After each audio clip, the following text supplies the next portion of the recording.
Welcome to a Swine Brothers commentary special for November 27th, 2017. You can email the show at cosmicgodsdie at gmail.com. Facebook is Swine Brothers, Twitter SwineBro666. Good morning, good afternoon, good evening, wherever in the world you may be. My name is Elliot Lindemood. My name is Scott. And this is the biggest hangout of the year. 6 months late. And in just a little over a couple of months, we'll be doing an even bigger one, hopefully. Well, shit, when is it? Never mind. Whatever. What are you referring to? Nothing. I'm just. I just realized I'm retarded. The 2017 Indianapolis 500. Now, Scott has let me, before we start playing, make sure you're screen sharing. Oh, well. Oh, Danny. This will only take a few. Hold on a second, dude. The link is not and watch together. Actually, yes, it is. I do not see it. There it is. Okay, if you're gonna do, okay. Now, before we get started with the race, I have to do the starting grid.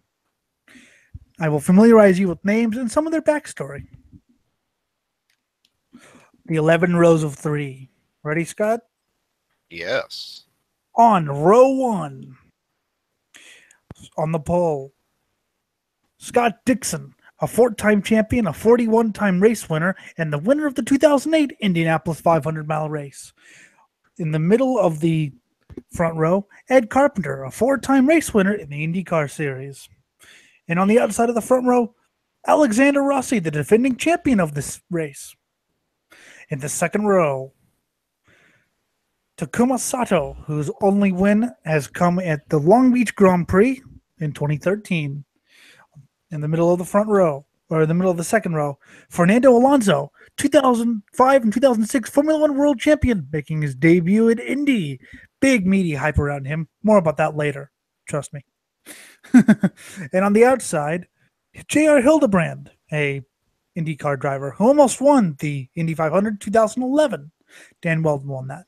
In the third row, we have Tony Kanaan, a one-time champion of the IndyCar series and a former winner of the 500.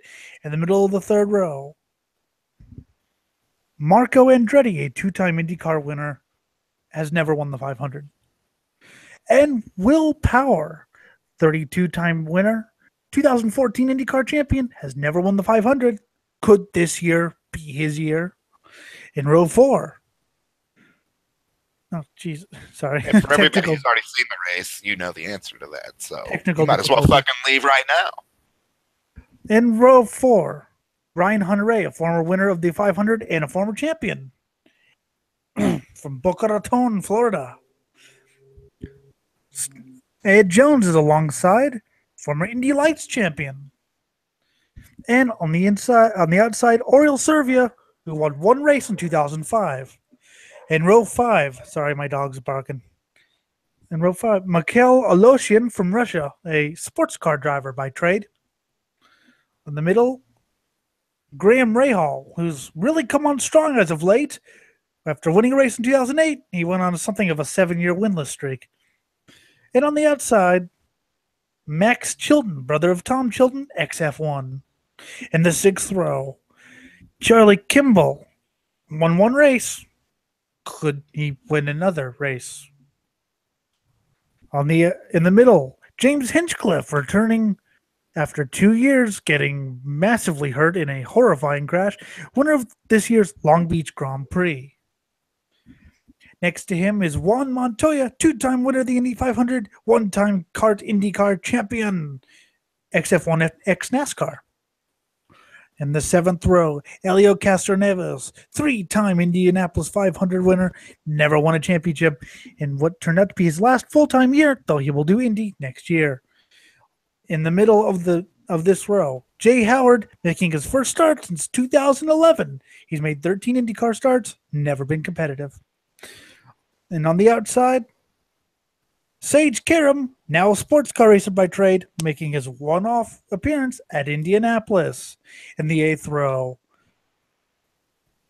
Joseph Newgarden, the new boy from Roger Penske's team, won a couple races earlier this year. Could he win? He's got to start in row 8 in the middle of the 8th row. Simon Pagenaud, the defending champion of the series. And on the outside, the 14 of Carlos Munoz, one-time winner in the series. He's never won the 500. In row 9, the 88 of Gavi Chavez on the middle of the middle of the 9th row. Connor Daly, son of Derek Daly, he's actually been looking pretty strong. And on the outside, Jack Harvey, a rookie, in the 10th row. Pippa Mann, the only woman in the field, now a sports car racer in the Lamborghini Super Trofeo. She gets to drive Lamborghinis. In the middle of the front row, in the middle of the 10th row, Spencer Piggott, the Indy Lights champion from a couple years ago. And on the outside, Buddy Lazier, 8-time winner, 1996 Indianapolis 500 champion, 2000 IRL IndyCar champion. And the last row, starting 31st, Sebastian Saavedra. Not much is known about him. He's won some Indy Lights races. In the middle is Zach Veach, a rookie. And on the outside, from Australia, sports car driver James Davison, subbing for the injured Sebastien Bourdais. And those are the 33 starters for the greatest spectacle in racing. You can start it now.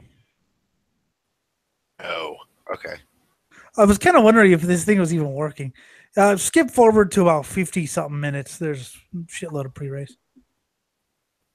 I always wanted to do that. Sorry. This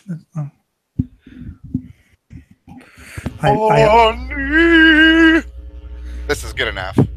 Yeah, I'm gonna eat some Fritos here. I ate some donuts while you did that. Aww. Chocolate covered. So yeah, basically, Fernando Alonso is skipping an F1 race to go race at Indy. We're so getting a strike for this, by the way.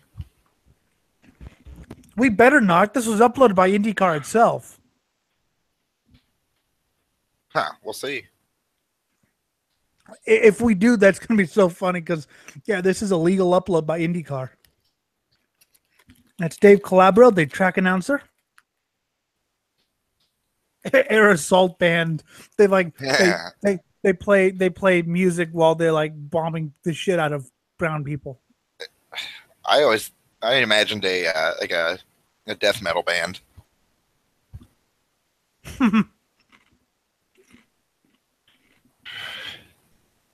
I do know that the military will play really heavy music when they enter like villages and shit to scare the shit out of people. But it's not even. It's like 9 Inch Nails and shit. I know, but still, if you're in a village, yeah, but just think like playing Cannibal Corpse or something. Yeah, but if you live in a village that's all desolate and shit, and someone pulls up with American or Western metal or rock music, it's going to freak you out. You have no idea about any of these drivers, but who's your pick to win? I have no fucking clue. Absolutely not.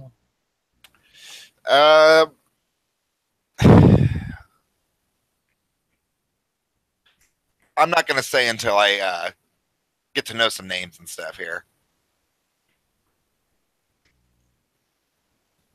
Okay, I have to skip forward. No disrespect, but I got to.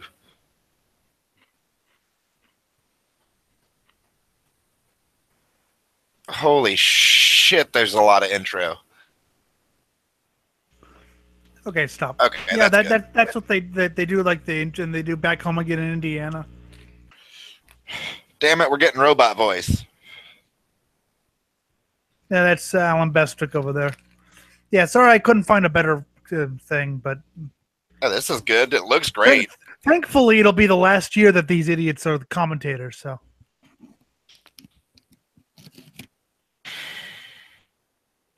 Eddie, shut up.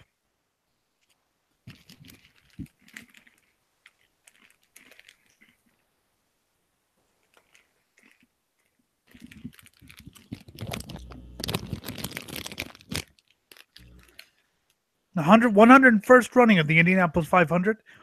Only 3 men have won it 4 times. That will be AJ Foyt. And AJ Foyt, Al Unser, and Rick Mears. I noticed Kanan was pretty far up in the field. He's a former Indy 500 winner. I know he is. I remember when he won, they made a big deal of it because he tried so many times and finally did it. He's sort of the people's champion, although I lost respect for him after the race in Texas, so just drove like a complete jackass.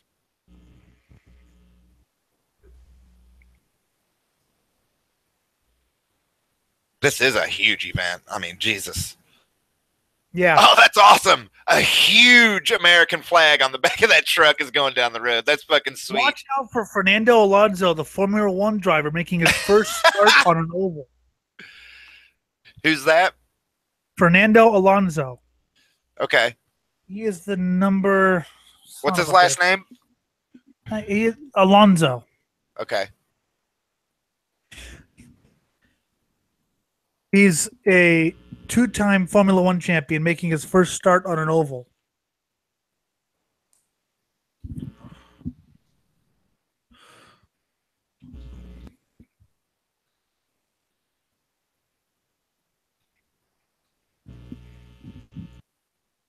Okay. Well, Powers won a shitload of races. Yeah.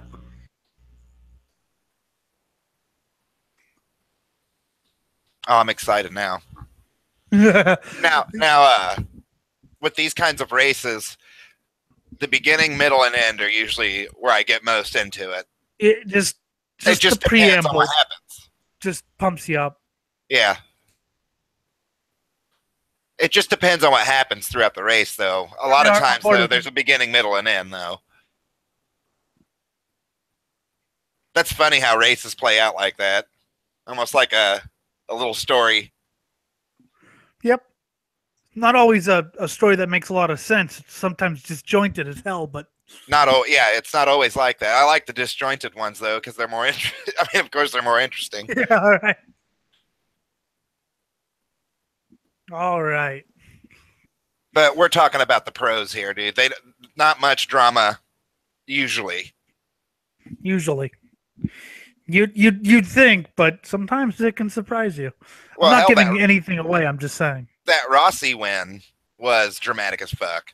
Wasn't it, though? Yeah. It was. It really honestly was. There are some other good drivers. There's Takuma Sato, who almost won in 2012. There's Marco Andretti, who almost won in 2006. There's a lot of people who may be sleepers in this.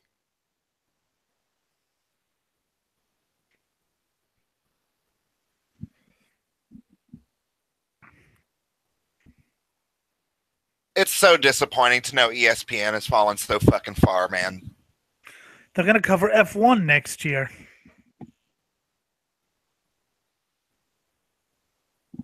But yeah, I remember. I don't feel like ESPN has the enthusiasts in mind at all anymore. No, they used to. I mean, they used to cover USAC midgets and sprints like every damn night. Well, even in other sports, you'll hear enthusiasts of those sports talk shit about ESPN all the time. Like they straight up lie, make shit up. You know what's bad when you, a moron who knows nothing about racing, thinks the broadcast sucks. Pretty much. I can tell that the people talking would rather be doing something else. There are a couple good ones. I mean, there are a couple good ones, but ugh. All right, 500 miles. Ready? God, that track is gorgeous. It's beautiful. There's plenty there to do. I still don't think it's a good NASCAR track, though. No, I'd rather watch. I mean, I don't even care about Brickyard. I care about this. It's too flat. You need a really banked track for NASCAR. I'd still like to go, though. I'd still like to go. It's probably easier to go to the Brickyard than it is to go to... Man, that fucking vet is badass. Holy shit. I don't like the new vets, I'll be honest. I actually like the new Camaros more than I like the new Corvettes. The new Vets just to look be like honest someone with you. gave up on them. Like No, you know what it looks like? It looks like a European manufacturer bought Chevy out. That's what it looks like. yeah, I guess. It looks like Audi bought them or something. All right. God damn it, those cars are so awesome. All right. The crowd roars. Call it, Scotty. Go. Call it, Scotty. And they're coming down, motherfucker! That's more of what the radio's like. I mean, I would rather hear just verbal garbage nonsense. That sounds exciting. That's what the radio's like. The radio's very excited, and yeah. Well, I still think these cars need to be louder, though. Or maybe ESPN needs better. No. I've been to the track. They're not that loud. They need to scream more. I know back in the 90s they did. Oh God! When I went to a qualifying thing, God damn. Yeah. What a great sound. But these don't sound bad. It's just they're just such amazing machines. I mean, speechless, really. Yep. There's nothing you can say about them. Like, they speak for themselves. Look at it. I could say one thing, Scotty. They could go a lot faster. Oh, I'm sure they could. Absolutely. They're turning lap times that the old kart cars turned 27 years ago. Jay Howard and Juan Montoya.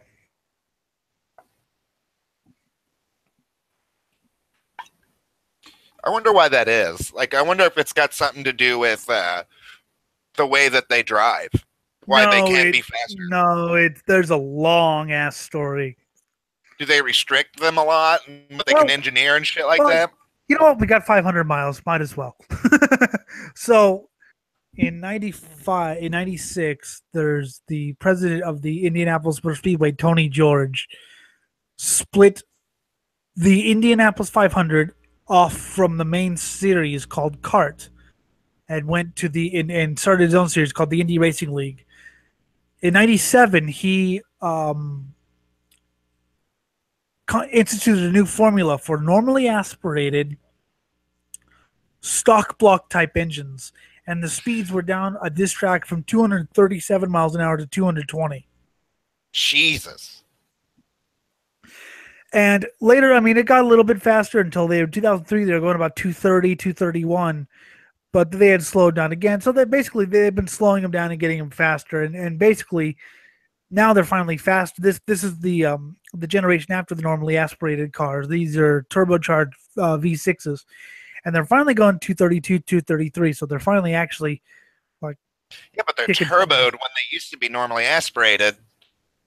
Yeah, so you're right. They could probably go way, way faster. It's a long story basically, but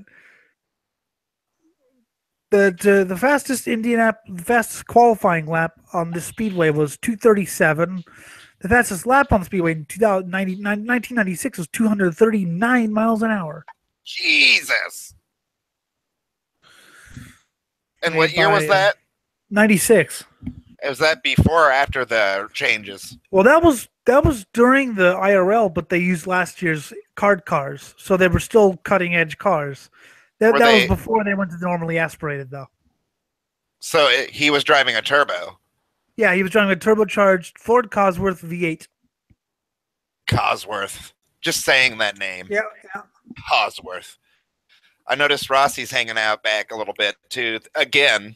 Well, yeah. It basically just take it easy. Early, but take it easy. It's a long race. You know, hell yeah, man. That's pretty much his.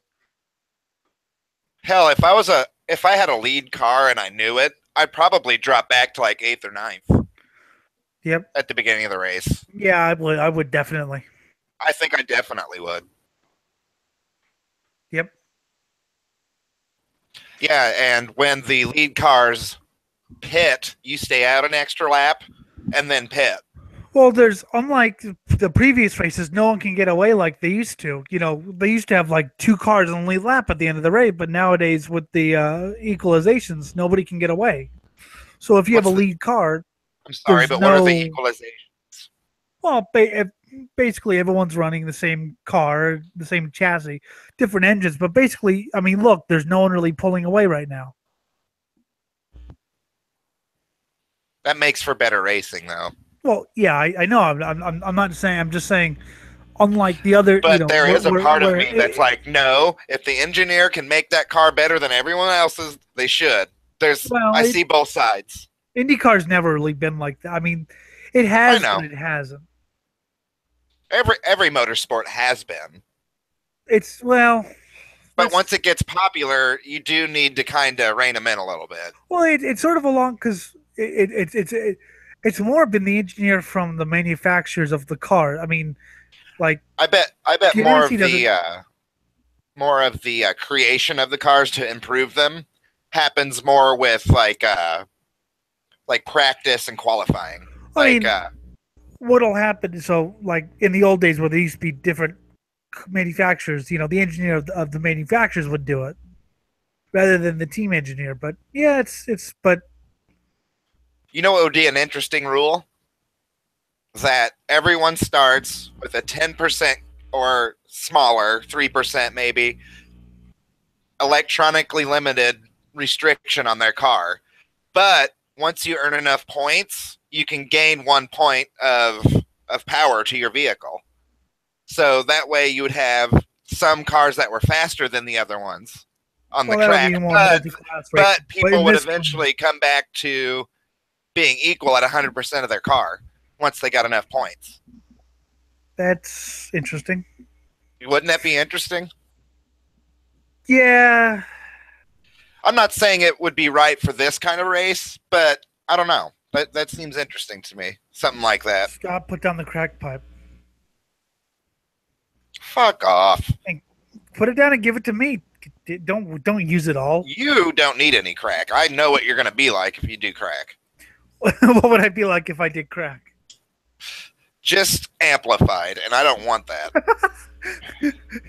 Scott's thinking he's bad enough as he is. Yeah, he is, folks. I'm telling you. On board. There's something so peaceful about watching racing. Especially these kind of views, cockpit views. So Scott, you were surprised that I watch 24-hour races.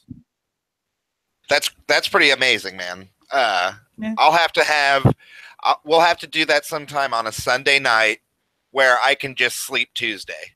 You know what I'm saying? Like start at like like probably like 2:30 your time sometime.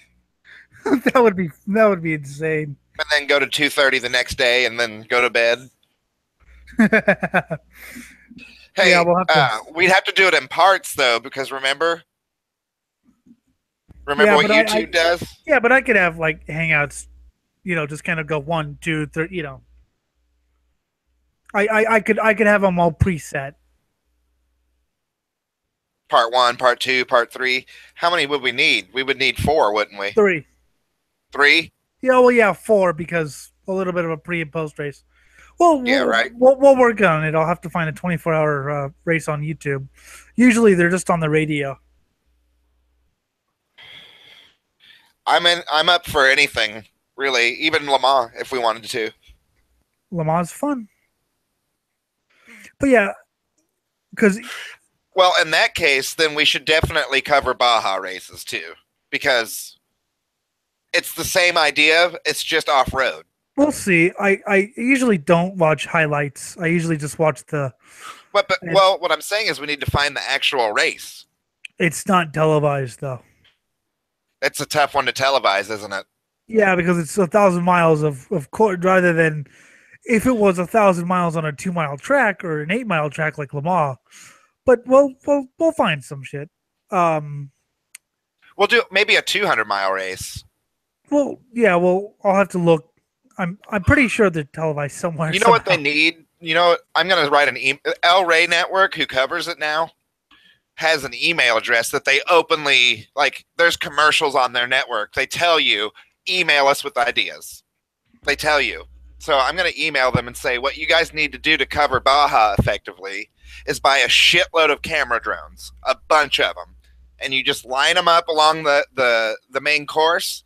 And when one runs out of battery, it's right up to the next one that lifts off and takes off and starts broadcasting. Just one after another. And I know that's expensive as fuck, but that's how you'd have to cover that. I mean, there's really no other way. You could set up some like towers with cameras on them every once in a while. You know, like every 20 miles or something like that. Yeah, I mean, what was I going to say? It's interesting just thinking what it takes to broadcast a race is interesting. Well, I mean, this production right here is ungodly expensive. Well, yeah. Onboard cameras that all are linked up to a big, huge server. Yeah, this is crazy shit. ESPN, I mean, of course. ABC. Disney. Hitler. Disney owns this shit. Hitler. You know, one of the coolest amusement park rides I've ever been on was like miniature Top Fuel dragsters on rails. Yeah. Those are awesome, dude. I recommend that to anybody. Go from 0 to 70 in like a second. It's awesome. Alexander Rossi's up to second. He needs to chill out. I'd be telling him to chill out right now. Yeah, well, yeah. A little bit aggressive, but who knows? No, I'd want to be subtle the entire time. I don't want anybody thinking about me. Like last year. Yes. Oof. I'm definitely anti-Senna. Even though I'm a fan of how he drove, I definitely prefer a more analytic way of looking at how to race. People like there's a guy named Tazio Nuvolari, okay, who raced from the 20s to the 1950. Yeah, he was basically Senna on crack. He would basically flog his car, and he would either win or he'd break. Mm-hmm.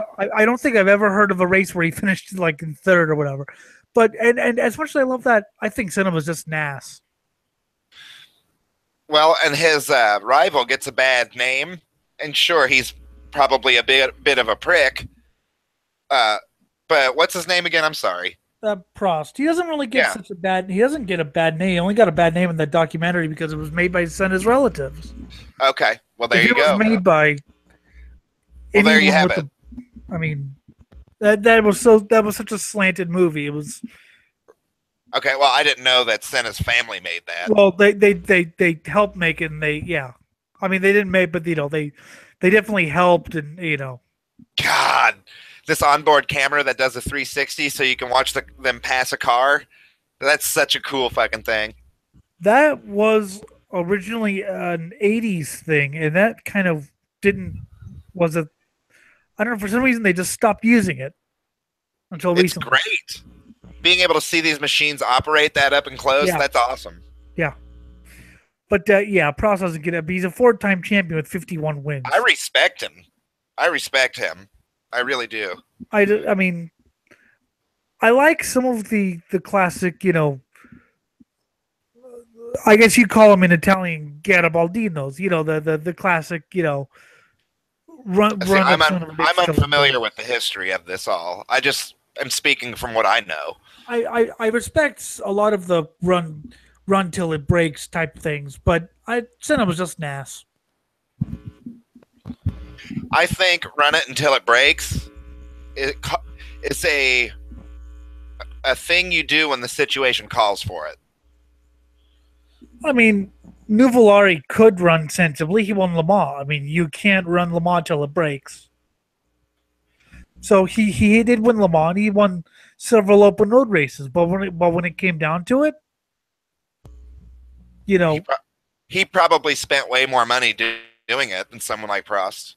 No, he didn't spend much money doing it. He He didn't earn much money either because Enzo Ferrari never paid his drivers very well.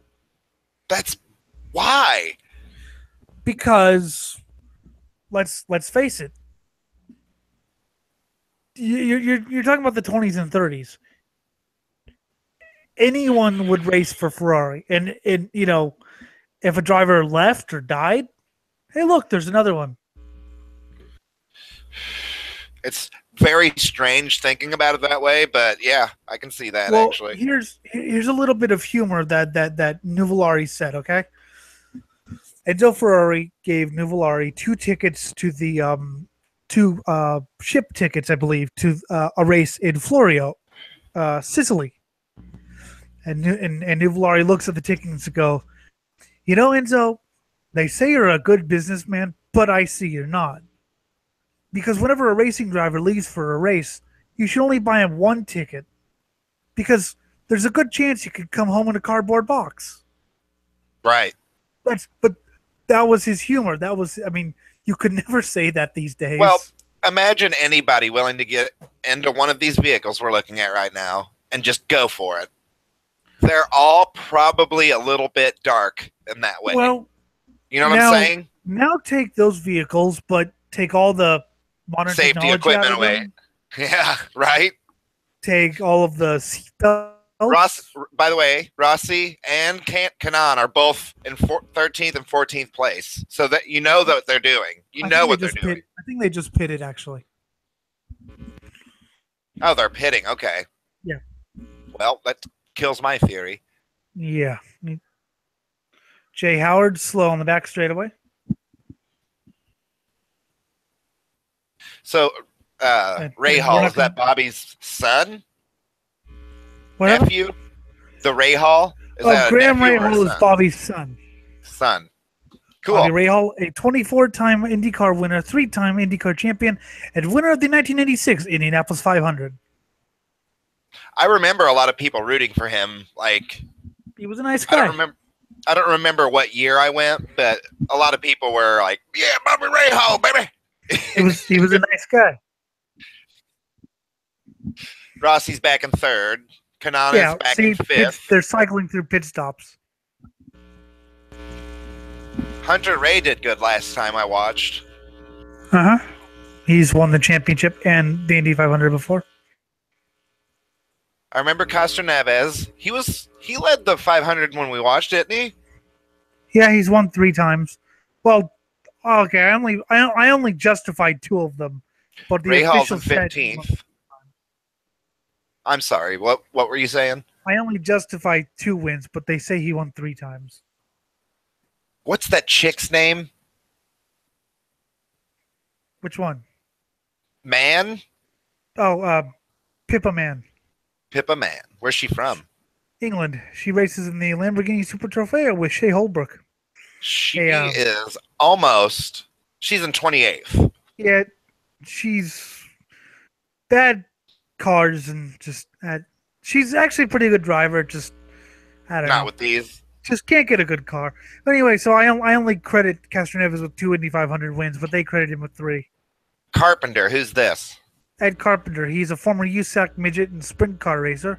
Now racing only the ovals this year. Well, here's a vignette on him.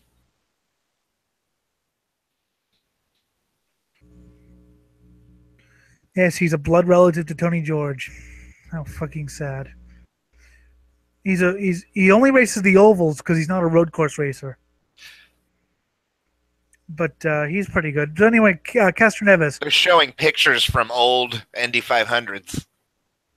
So anyway, Castroneves, if I could finally finish my point. Yeah. No. I only credit him with 2 500 wins, but they say he's won 3.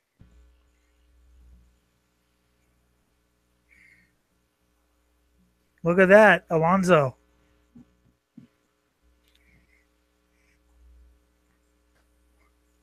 These broadcasters don't seem to understand what's happening on the track.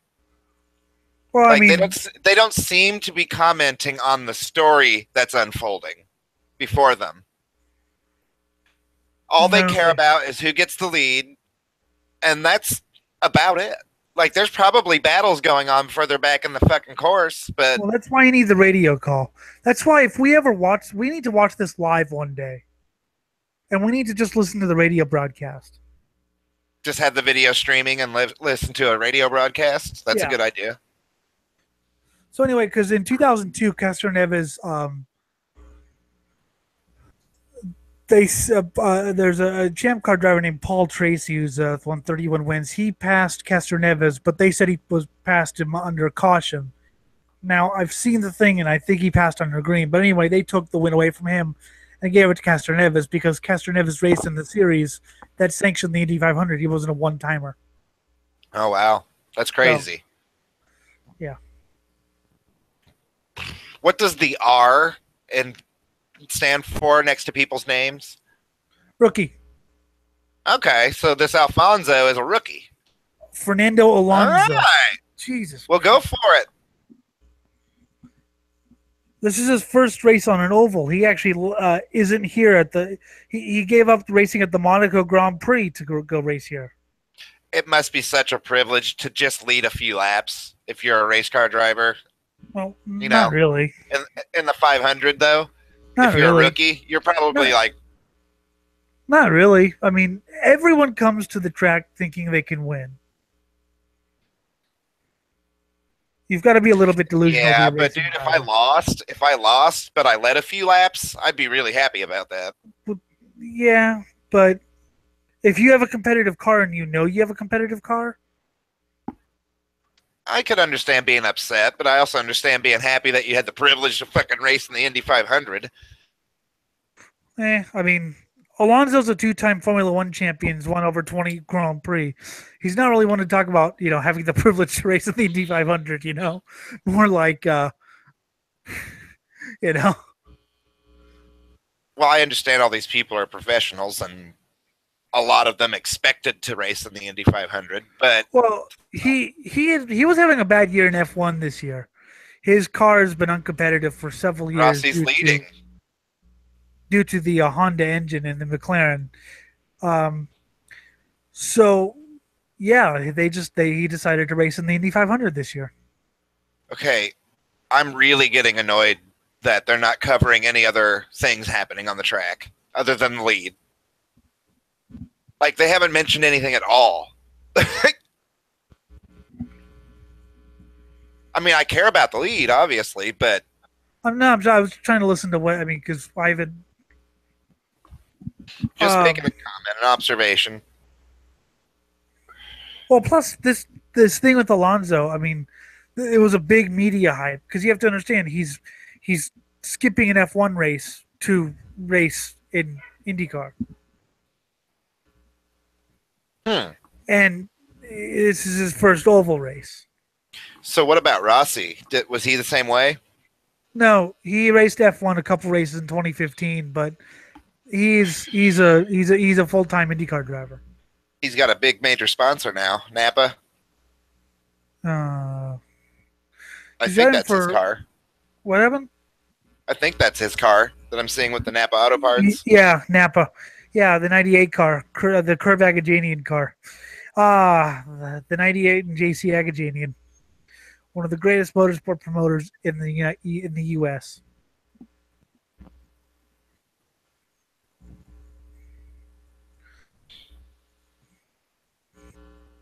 But yeah, the Alonso thing, of course, they're going to be that for all it's worth. I mean, it's a huge story. Man, there's some peppering going on in the audience. Not a huge crowd, but it's a big crowd. Yeah, I mean, so yeah, you have to understand. Like I said, this so they're basically going to cover Alonso until they because it's the hype story.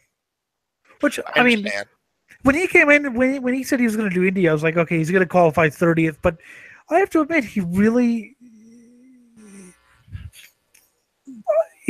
running at the front. I mean, he's in second place. He led a few laps just a little while ago.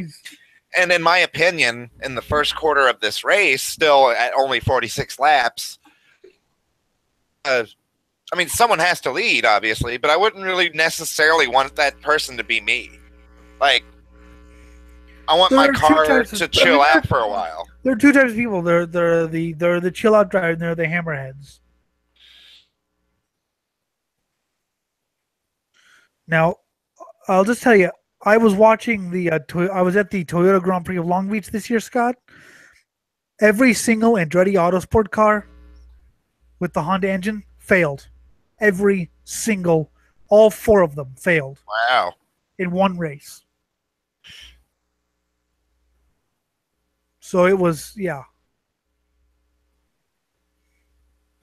I've never seen an entire team fail to finish a race before of four cars, and I saw that at Long Beach.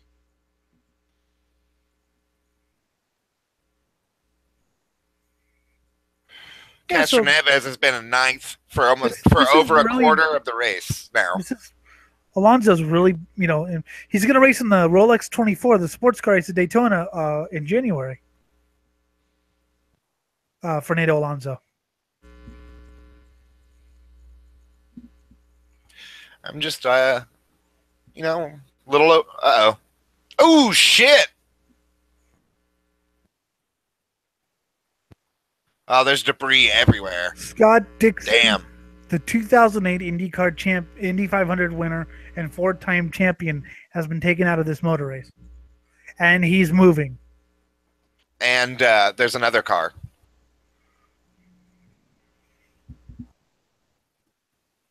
Yeah, there's debris all over the track. Jay Howard. Man, with that thing ripped up, you can see, look how awesome that thing's constructed. Look at that.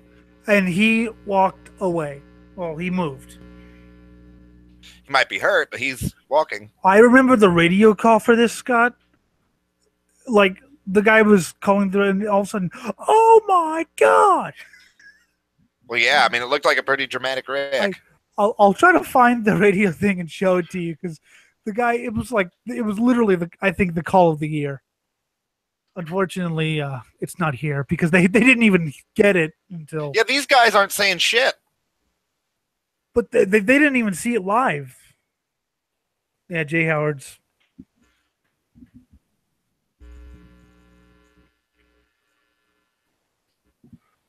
Yeah, bizarre.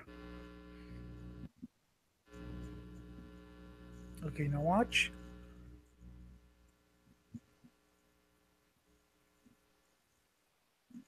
And Jay Howard was several laps down.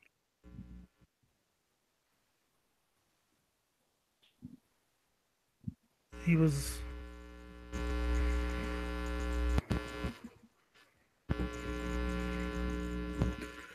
Jesus Christ. Ooh. Oh my God. Dude, what a wreck. Wow. It's wrecks like this that really make me thank the safety people. Wow. I mean, seriously though, what you just said, the safety people? Thanks to Dallara for designing such a stout car. That thing is incredible, dude. It crushed up against the wall, like at a perpendicular angle, just kerplunk. Probably going, what, 170, 180? I don't know. I honestly don't know. That's unbelievable. Yeah, he was probably, I'd say 15, 20 feet up in the air. I remember I heard that, and if he hadn't said, if Nick Yeoman hadn't said Dixon, gotten out of the car, I was scary. It was just on board. Jesus. Oh my God. Dude. No, yeah. Yeah, that's exactly what I was trying to say. Is the way he hit that guardrail was unbelievable. Yeah, like I said, I'm so glad he moved immediately. That was one of the worst crashes I've seen, dude. Seriously. I've seen more dramatic crashes, like cars flipping over end, but no, dude, the way he hit that wall is incredible. IndyCar and ovals always make me a little bit nervous because this wasn't the first bad crash. I mean, Bourdais had his huge accident during qualifying, so he cartwheels through the air, kind of doing a pirouette. Now watch and Yeah, just Castroneves went under him. God, What are you thinking if you're Elio Castroneves? that I'm gonna die. Don't fast Interesting. forwards. Don't fast forward, Interesting. Scott. There's an interview I want you to hear. Oh, absolutely not going to fast forward. The Jay Howard's car, his front end was actually coming off the ground when that happened. When what's his name hit, he was already coming Dixon. off the ground. Yeah, Dixon. Before Dixon hit him, Howard's car was lifting. Yeah. So by the time Dixon hit him, he had like this car ramp to hit. Yeah. That's crazy. That played out really crazy. Jay Howard shouldn't have been on the track. He was several laps down and probably underperforming. Wait till you hear his interview. You'll understand what I mean. I'll spoil that much for you. Oh, dude! Time out. His car caused the chain link fence to bust wide open. Yeah. So they have to repair it. Yeah. It's not going to take that long. Don't worry. Damn! That is such a vicious crash, dude. Yeah. Like, I'm not getting used to seeing it. It's that bad. It is unbelievable that this man walked away. It is unbelievable. Wait. Yeah.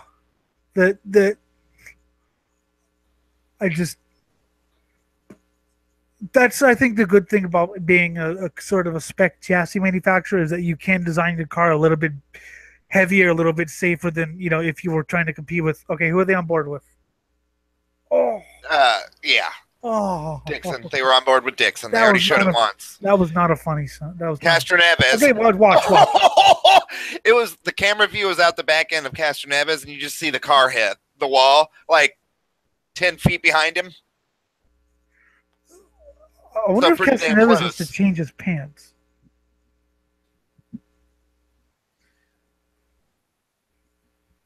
Parker Johnstone, who's a former racer, his car was hit by a piece of suspension. And he was asked what was going through your mind, and he said, I thought the last thing that was going to go through my mind was a front A arm.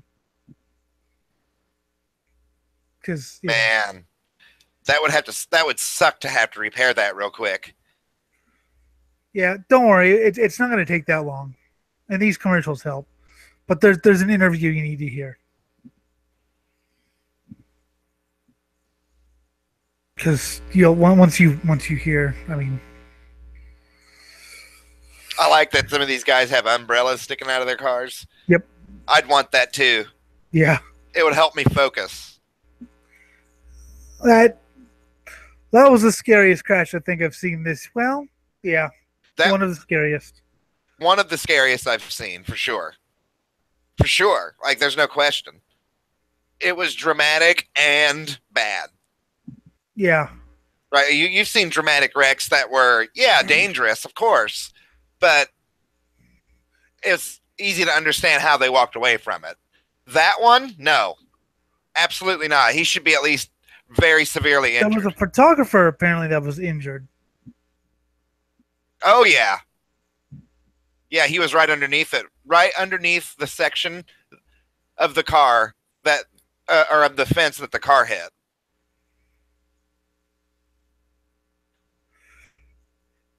LOL. Scott Dixon injured me. Yeah, LOL. Scott Dixon kicked my ass. Ha ha ha. Well, did you know who? Wait.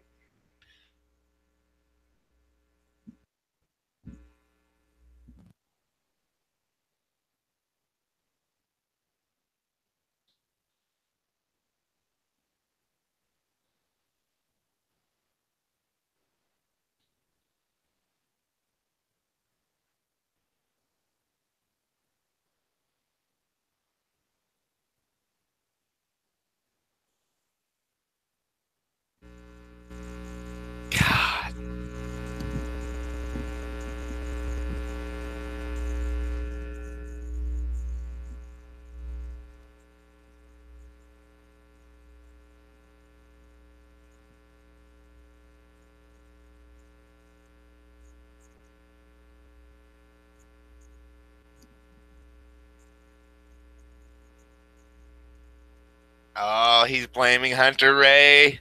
That is such bullshit. Hunter Ray wasn't even near. You haven't. Oh, He's saying he pushed him out into the gray, which slow down, right?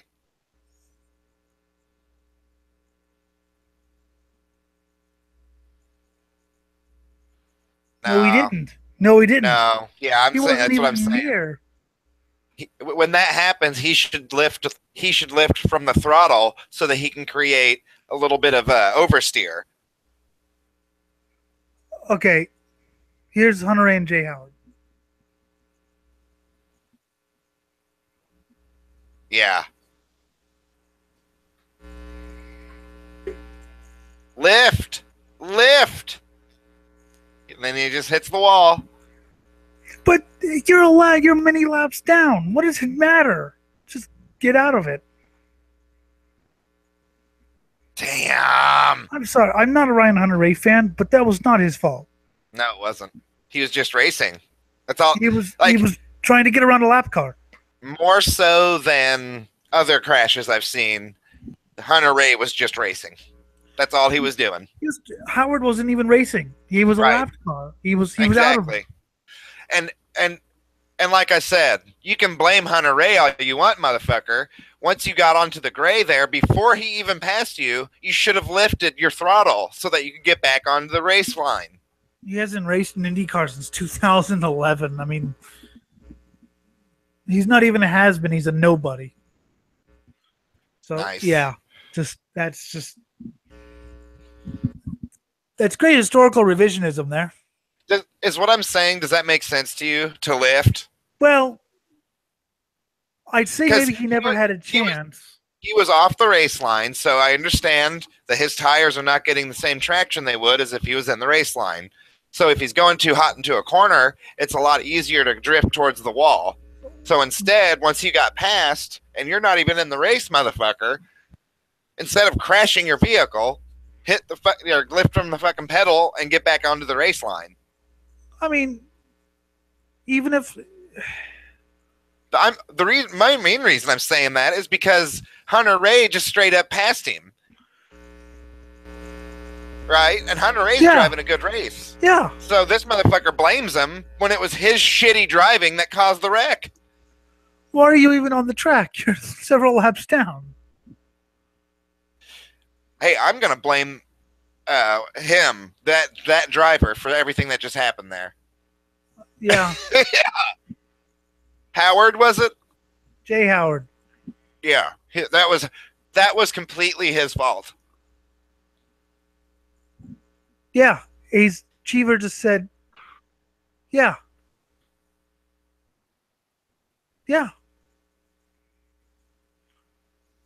Exactly what I was saying. He had two wheels in the. I was gonna say maybe he couldn't, but if you have two wheels on the rubber, yeah, you could slow down. You should. I think you should, in order to and filter back in yes. behind Hunter Ray. Yeah, he could have kept up with Hunter Ray there. Yeah, if you knew what he was doing. I'm not saying I could get into one of these things and even go on the straightaway without dying. I just don't.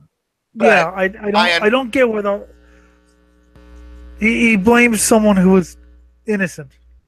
I mean, I've seen Hunter Ray cause wrecks before. Well, yeah, but in that situation. I'm not a huge Hunter Ray fan, but it's been about 10 minutes since the wreck, and those dudes almost got that shit repaired. I'm actually pretty impressed. I know. Way to go, crew. Yep. See, that's what I like about racing. All the little stories that are happening around the track. You don't have to talk about just the race or just the lead lap. You can talk about something else, like, well, like the crew fixing the fence in a really good amount of time. Yeah, go crew. Or some fans that are doing something cool.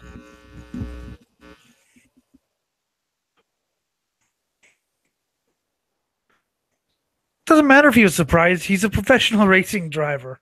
He should have got out of the throttle sooner. And he would.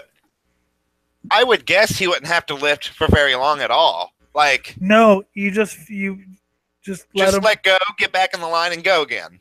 Like, it would be like a 2-second thing. Yep, and he took the pole sitter out of the race. Not only took him out of the race, but damn near killed him. Yeah, damn near killed him. Yeah, dude. If his car on that pirouette would have rotated another foot or two, he would have smashed his head onto the corner of that wall. Yeah. For sure. Yeah. No kidding. No joke at all. He would be dead. I've seen shit like that before. Yeah. And it is horrific. They are absolutely right to call it horrific. Yeah. That's no hype wreck right there. That's the real deal. Fuck. Fuck. There he is. We should start our own wreck compilation series called "And They Stumbled Away." Isn't that a good idea? Yeah, but I'm not Steve Evans, so I can't. Yeah, but his is "And They Walked Away." I can't pretend to be as good as Steve Evans. Don't pretend. Just be you. And they stumbled away like drunks. Oh, they've done stumbling. There are many volumes to it. We'll probably watch them all. Is this Dixon right here? Yeah, that's Dixie. Scooter. Yeah? No, I mean that Scooter Dixon. Oh. Scooter Dixon? Scotty D. That's why I call it. I've heard of Camping World before. What is that? Camping World? It's a camping store, basically. Okay.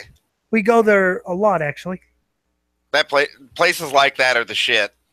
Or really kick-ass athletic stores like that. Those are cool too. They sell. I mean, you can get like propane and shit too. And the weird like die-cast models of trucks are pretty cool too. He did race the next week, by the way.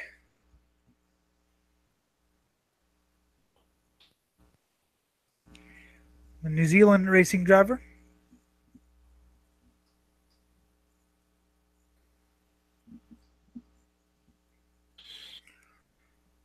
That's a pro right there, dude.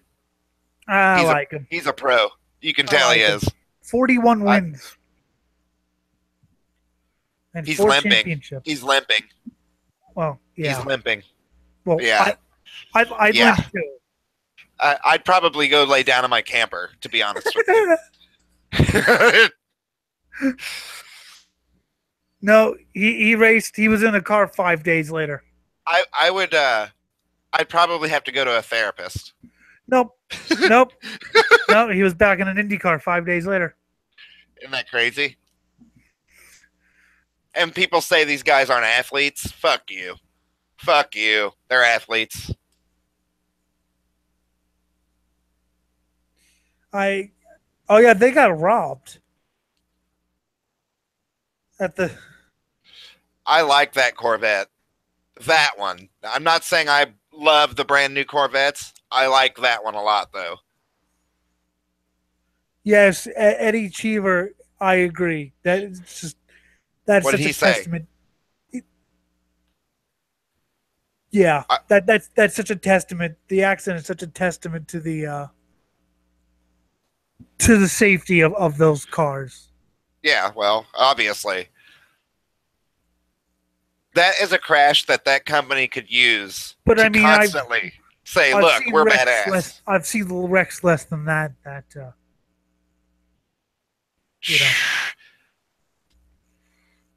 Another 90 degrees of rotation, he's dead.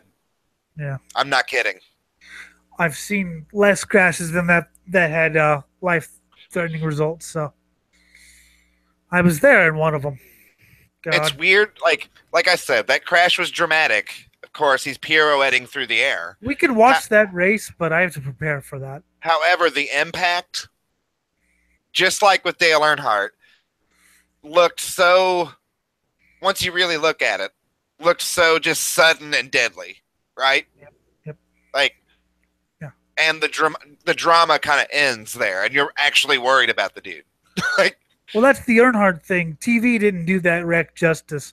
Once the racing drivers had seen that, they knew how bad it was. But whereas people who don't know are like, well, what do you? And Darrell Waltrip's like, no. But yeah, we can watch a certain race, but I have to prepare for that.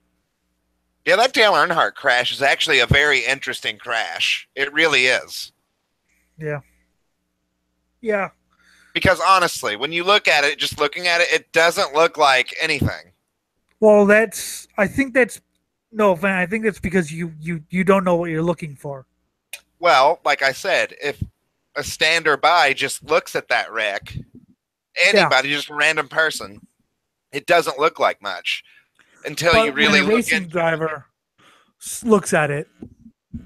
Right. Until you really look at it and know what you're looking at, then we need to watch that with sound one of these days. Sure. Well, we need to figure out our sound situation. Sorry, audience. You just have to listen to us two assholes. No, I mean just with us. I got to check something. I want to make sure it's still streaming, and it is. All right. This race is about to pick back up. Not that long of a red flag, and they fixed the fence. Yeah, about 20 minutes. That's not bad at all. 18 and a half minutes. My mind is really good at knowing how much time has passed. No, you said 20 minutes. No, you said 20 minutes. It was only 18 and a half. Oh, well, fuck off. A minute and a half off. That's not bad at all. And that was with commercials. I mean, here we didn't have to, Yeah, but red for 18 minutes. Yeah. Not that long, actually. Not at all. The hole they had to repair was an entire section of the fencing. So. Yep. Which is like 20 feet tall. Yep. Amazing, isn't it? Yeah, it is. That's a testament to this track's crew. It's got to be this track's crew.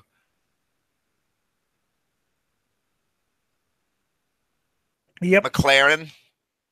Yep. That's the Alonso's team in F1. Well, McLarens are badass. So we got a Honda here. Honda. There's so much going on in a race. Like, there's advertisers competing. There's brands of cars competing. There's racers competing. There's owners competing. The audience is crazy. The wreck. Like, there's just... I'm starting to become a big race fan. Just starting. Pit strategy as well.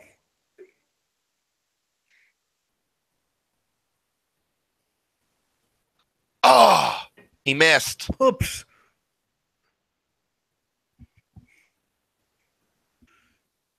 You don't want to miss in the Indy 500, dude. Oh, and that fuel is kind of flammable.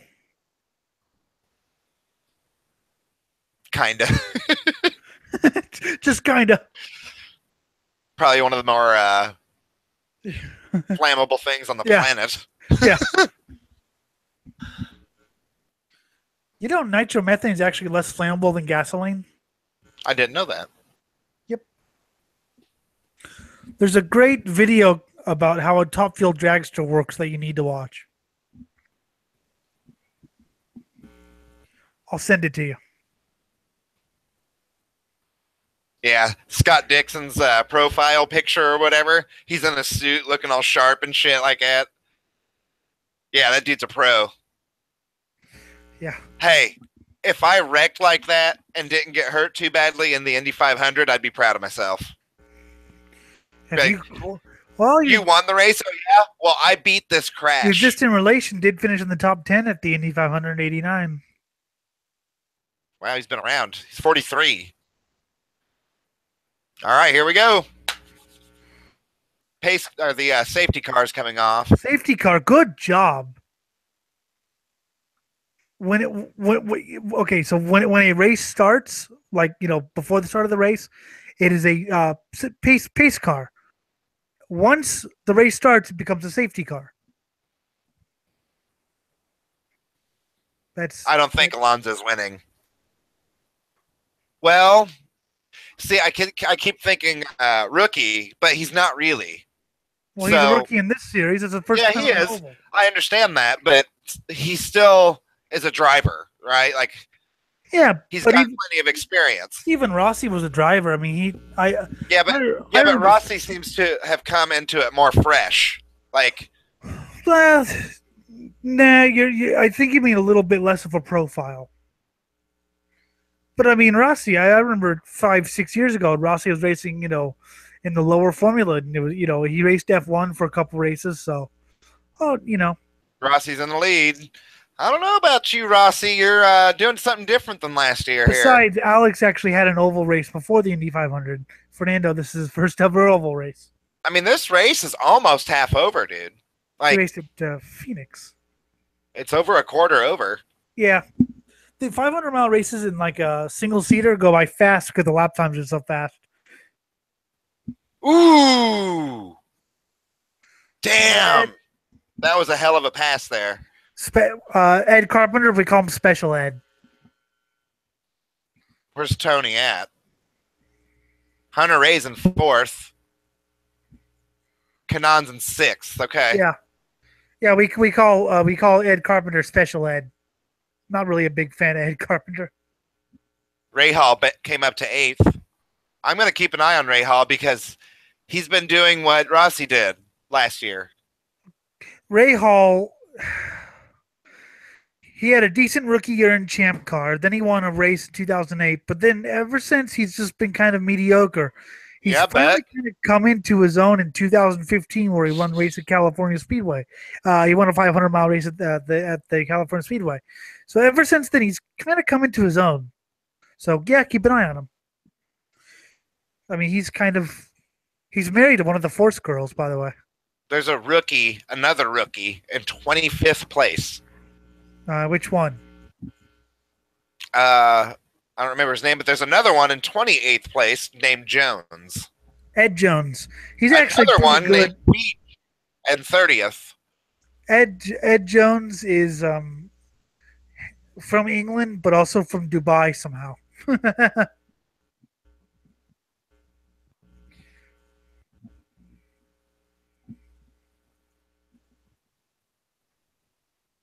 Yeah. That's crazy. Up in fourth, fifth, and sixth gears, you don't hear much of a shift in the engine. Whoa. These guys are way too excited about lead changes. Well, yeah, I mean,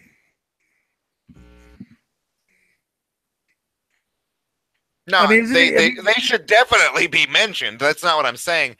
All I'm saying is, back to my previous point, is that they mention so much about the leaders that you lose the rest of the story behind them. Yeah, I mean, I think it's amazing that people can actually still race like I said. I remember when the Indy 500 was the survival of the fittest, when 10 cars would finish maybe, because 20 of them would break down or crash. Like right here, they're finally covering something back in the field. Just a position change. This dude's making a run for it. James Davison. Yeah, this guy's trying to get up there. James Davison was a co-driver with Christina Nielsen for a couple of races. Oh shit! Ooh, that could have been way worse. That could have been way worse. He whipped hard left or hard right actually, up into the wall, and then saved it a little bit before he hit the wall. Ooh, that was close, dude. Yeah, that was not the smartest move, I think. Let's see it break down. It happened suddenly. It happened real quick. You actually need slow-mo for a wreck like this.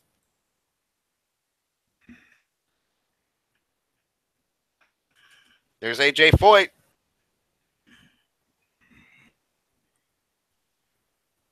Huh.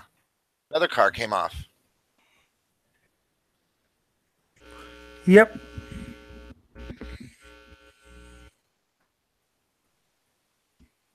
Jack Harvey.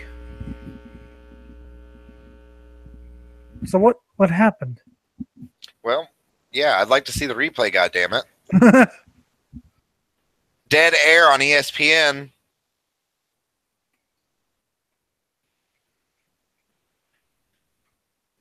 Michael Shank, a sports car team owner, actually, has quite a stellar career in sports car racing. Okay, here we go. Connor Daly. Point him out, please. There he is. Okay. ABC.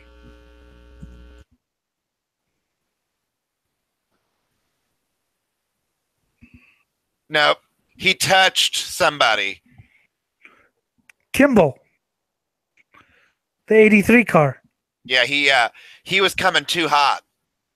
He was coming too I don't know what happened actually, because his car. I kind of get what he was going for. He was thinking, I'm just gonna go to the right and pat, but he and Kimball touched wheels, and something happened where he did cut left real hard. That's why when he touched wheels, and as a result of that, of course, he ended up in the wall.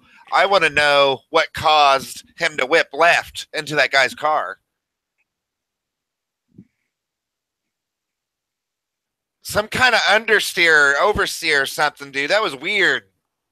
Or maybe he caught a draft weird or something. That was a bizarre crash. Yeah. Something weird happened to him, dude. That I'm not mad at him at all. Something just fucked up beyond his control happened there. Did they just say he took his foot out of it? We'll wait till an interview. I think they said that he took his foot off the throttle, and that's what caused him to veer left. Which is what you kind of do when you touch wheels. Well, when they touched wheels, that's when he whipped right. Yeah. But he initially whipped left into the car, and I think it's because he lifted too early or something.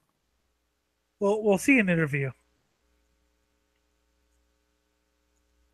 I'm surprised that other driver didn't wreck. He got hit pretty hard. Okay, let's see what happens to Jack Harvey. Okay, there's that whip down left. Yeah. Ooh, ooh, ooh, ooh. Oh. Ooh, he almost hit a part of the crew in a truck. Yeah.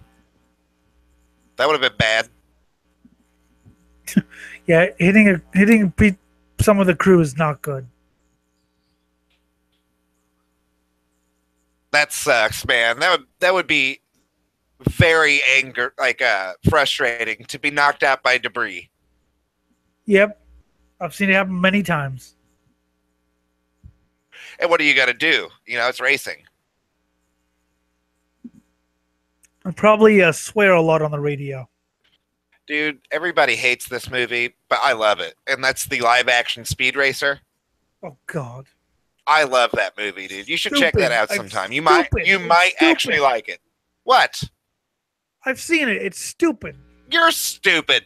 I think it captures the heart of racing very well. No. I think it does. How? It goes through competing engines, competing manufacturers.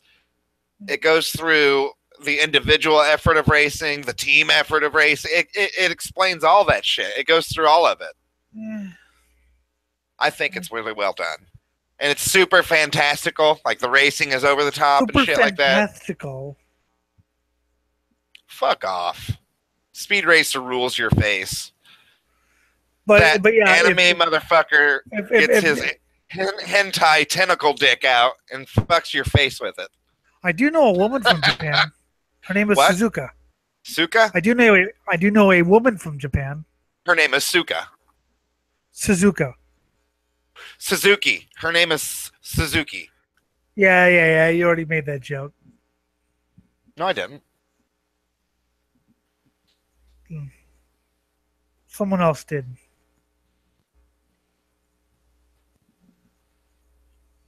That's incredible. 300,000 people. I still say, Scott, you got a better chance of going to the 3-hour figure eight race at the speed drum than My aunt goes to the 500 every year. I need to talk to her. the 500, the 500, the greatest race in the world.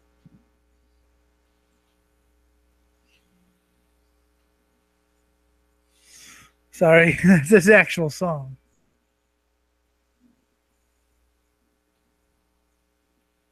Aww. Well, That's a pretty awful mistake to make as a driver right there. Yep.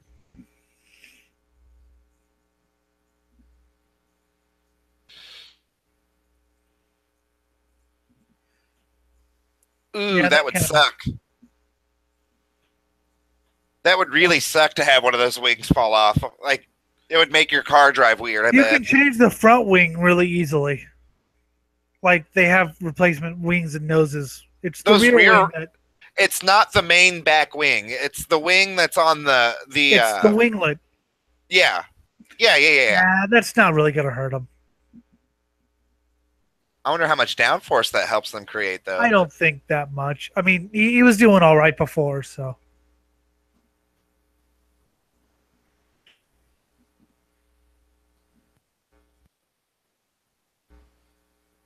They race Supercross in Lucas Oil Stadium. Indianapolis is cool. It's a wooded city. There's just woods everywhere. Is it? And until you get to like downtown, yeah. There's just woods everywhere. I don't fucking know. I've never been to Indiana. Well, much like LA is probably a desert.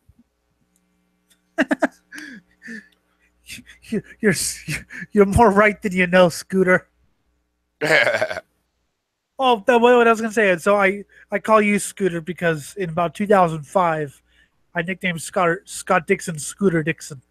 Scooter Dixon. No real reason. I just thought it sounded kind of funny. So now every Scott is Scooter, Scooty, or Yeah. Scoot. Well, every Scot knows exactly what you're saying right now and has lived it and been through it.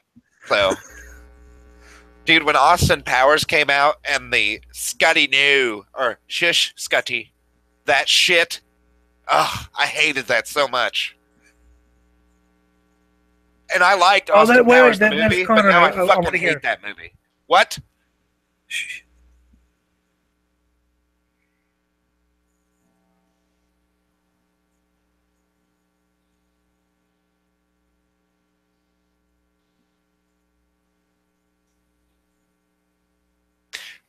So he fishtailed a little, probably pulled off the throttle, hit it again, fishtailed again, and lifted, and that's when he whipped left to hit the wheels, and then he whipped right. That's the definition of a bad day. That sucks. Yeah. And see, I'm not mad at him because he tried to pull out of that. He knew what to do. Well, and he didn't blame anyone else. No, he didn't. Like he knew what he was doing. You can make a stupid mistake and say, yeah, I was an idiot and I made a stupid mistake. Yeah. That other guy, fuck him. Yeah. Well.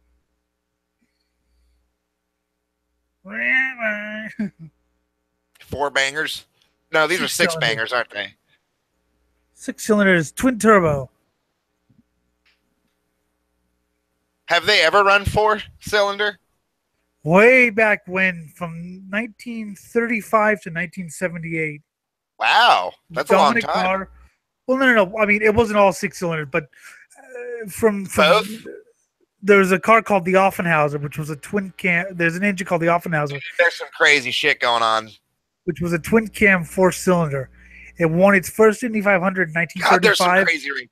Sorry, I'm sorry, but. And its last race in 1978. That's crazy. That's a long time, actually. Well, it kept racing until the early 80s. Yeah, I mean, granted, it was radically improved and stuff, but yes, the basic design, the twin cam 4-cylinder engine. Okay, now they've spread out a little bit, but so, yes, on that start, there was some crazy shit happening. Yes, but yeah, they have run fours. Offies were the dominant engine in the 50s.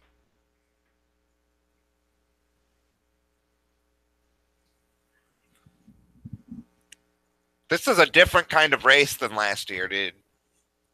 Yeah, a little more frenetic.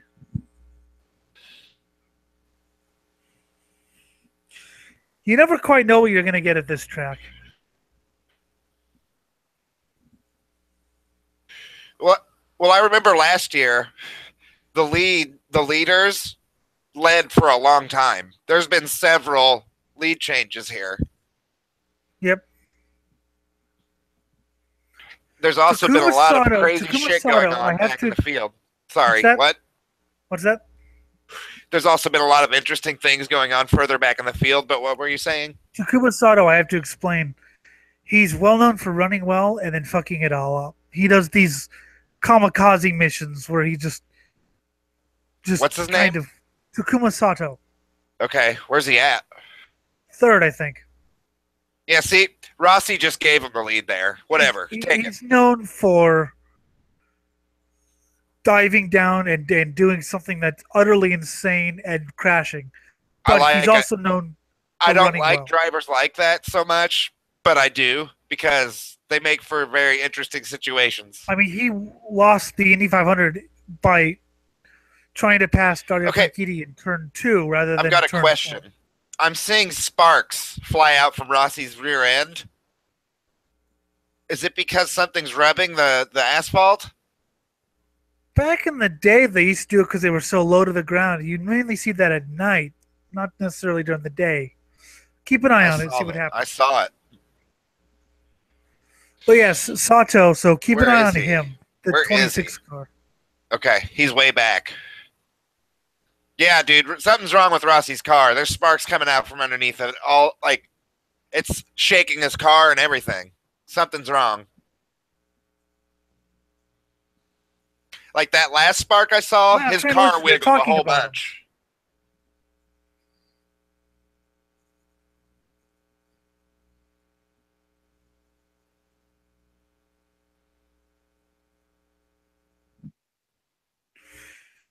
You really need to listen more.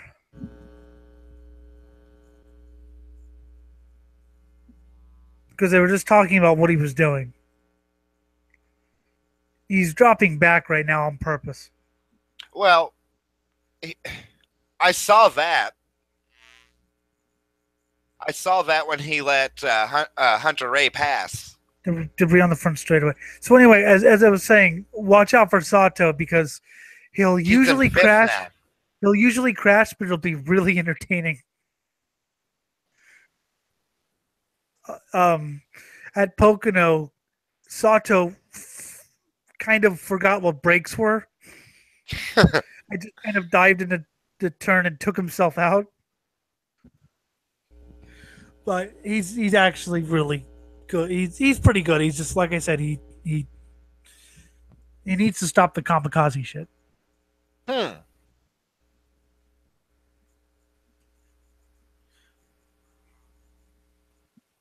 Yeah, isn't that funny? He's on Panasonic. There was a driver named Hiro Matsushita whose grandfather founded Panasonic, and his nickname was King Hiro because a driver had cued the radio. He was trying to say "fucking hero" when he was getting lapped. Unfortunately, he cued the radio to like a second to. So all it came out was King Hiro. Hiro, I believe he was ranked the worst IndyCar driver of all time. He wasn't necessarily dangerous. He was just slow and in the way. Man, that's crazy. That winglet came off. It's like 40 feet in the air. Sato is the only... That was not Sato's car, by the way. Sato's the only Japanese driver to actually win an IndyCar race.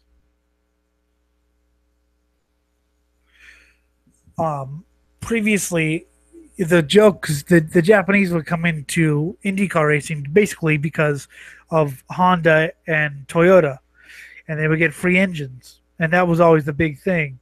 And that's Sato's, driving for Honda or whatever. So, But he's the only guy who's the only Japanese who's ever won an IndyCar race. 2013 Long Beach Grand Prix.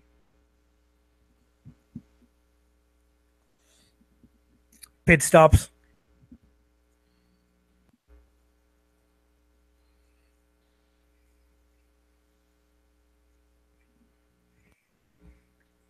Marco Andretti. I don't like these little winglets, dude. Get rid of them. I don't like the wheel guards on the back wheels. I hate those. I get it, though. Yeah, but they just come off. Well, those winglets just come off too. True. Get rid of it. Design a new wheel well for that, because that sucks. Max Chilton. Crazy racing shit. I've never seen Max Chilton do anything. Lots of side-by-side here. Oh, 4 wide. 2 wide. And it's filing out. And we're just about stretched out here. Yep. I never see Max Chilton do anything. Nope. There's some good racing happening in the back. And they're not saying anything. No, they're not. 2 and 4 wide and 3. I mean, come on, guys. Yeah. I mean, I'm just watching too, but I'm not a professional commentator. I might become better at them at this after I watch for a while. I'm blind and I could do better than they. Yeah, I know that. I think we are doing better than them. True. Yeah, we're cussing and being all weird and shit, but you know your history, and I'm just a kind of a loud asshole. So yes, who always interrupts me. Yeah, and that's why it takes me 10 minutes to make a damn point. You have to remember, guys, I don't listen to Elliot that closely all the time. Yes, it's rather annoying, actually. You don't listen to me half the time either, though. No, I actually do, and that's kind of sad. No, you don't. Yes, I do. Sadly, I wish I couldn't. If I make you listen to me, it's impossible for me to tune people out. I tune you out all the time. I can't. I wish I could. I don't have that power. Just being mean for fun is so much fun. Like, I mean, it shouldn't be, but I'd like to tune you out permanently with a sledgehammer. Yeah, just so that. Why did you kill him? Because he was talking. I don't hate the guy. It wasn't personal. I kind of do hate you.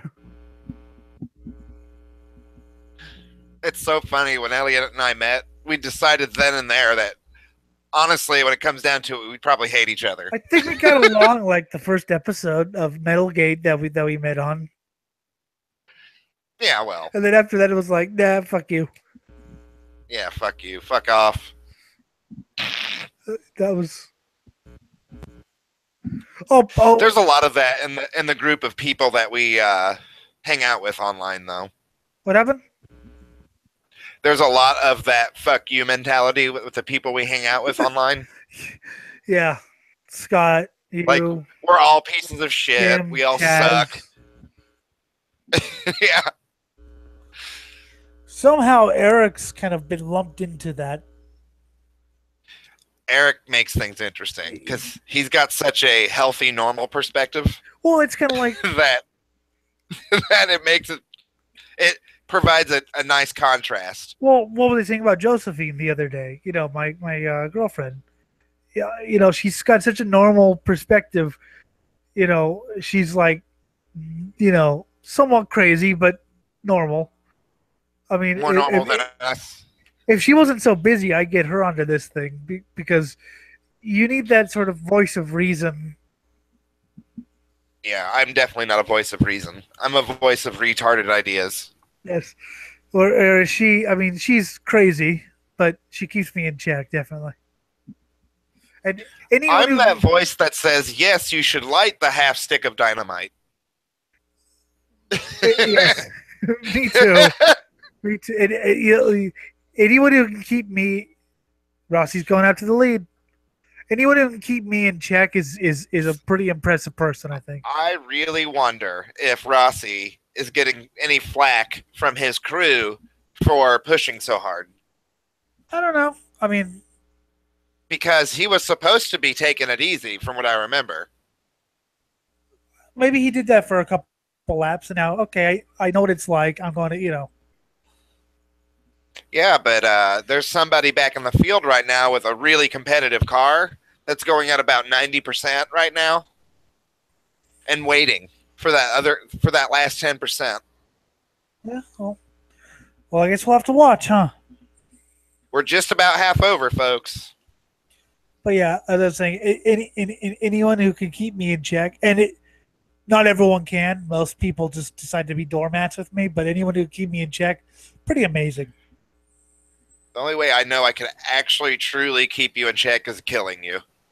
Yes, whereas Josephine just tells me what a freak I am, and I'm okay. Isn't that weird that there's some people who have a mental domination of you, like that you can't do anything about because they're just smarter than you are? It's me. I never honestly thought that would happen. It's me. I'm Mr. Ego Domination, and she just comes in. And subtlety is a woman's saving grace, if you ask me, because they're so good at the finer details. Some of them are. Well, yeah, but I think that the females who are good at that are better than good males that are good at that. I mean, my ex was a doormat. Yes, I also know doormat. Just women. Kind of, okay, you do what you want to do, whereas Josephine's is like, no, you're stupid. Okay. I noticed something on Rossi's car earlier, and it's probably happening on all the cars, but that front wing, when they go into the banks, like, yeah, it bends and manipulates in a way that you can tell it's guiding the car. Like, they're almost flying. Yeah. Yeah, you can see it on this guy. Watch. Oh, well, they turned away from it. Damn it. Max Chilton. He's an XF1 driver.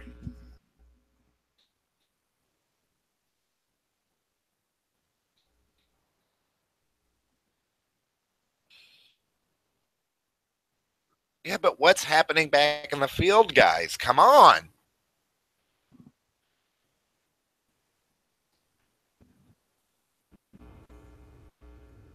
Yep. I remember that race, and I remember I hate Hunter Ray and I hate Castroneves, so I was like, I'm not rooting for anyone in that particular race. So it was like, oh boy, Scott, the NBA Finals. The NBA Finals? Ah, man, the NBA is something that has my estimation, like, as far as me wanting to pay attention and watch it. When Michael Jordan left, forget basketball. Seriously. It seems like sports in general were way more competitive back then. Was this the first time or the second time? Second time what? Because he did come back. Jordan? Yeah. When he left the second time is when I didn't give a shit at all anymore. It wasn't just him, though. It was like his peers, the people on the other teams that were almost as good as Jordan, were really almost as good as Jordan. So it was super competitive when he was in his prime. As far as racing, like your Patrick Ewings and all that. As far as racing goes, it's still as competitive as it was, maybe even more so. But I went to one basketball game in my life. I want to say it was 2004. It was the LA Clippers versus somebody.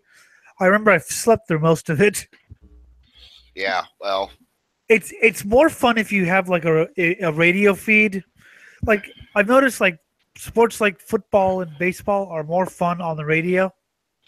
Baseball has to be seen live, in my opinion, to be entertaining. But like if you're going to like listen to it, I prefer it on the radio than TV because the radio describes a hell of a lot more than the television does.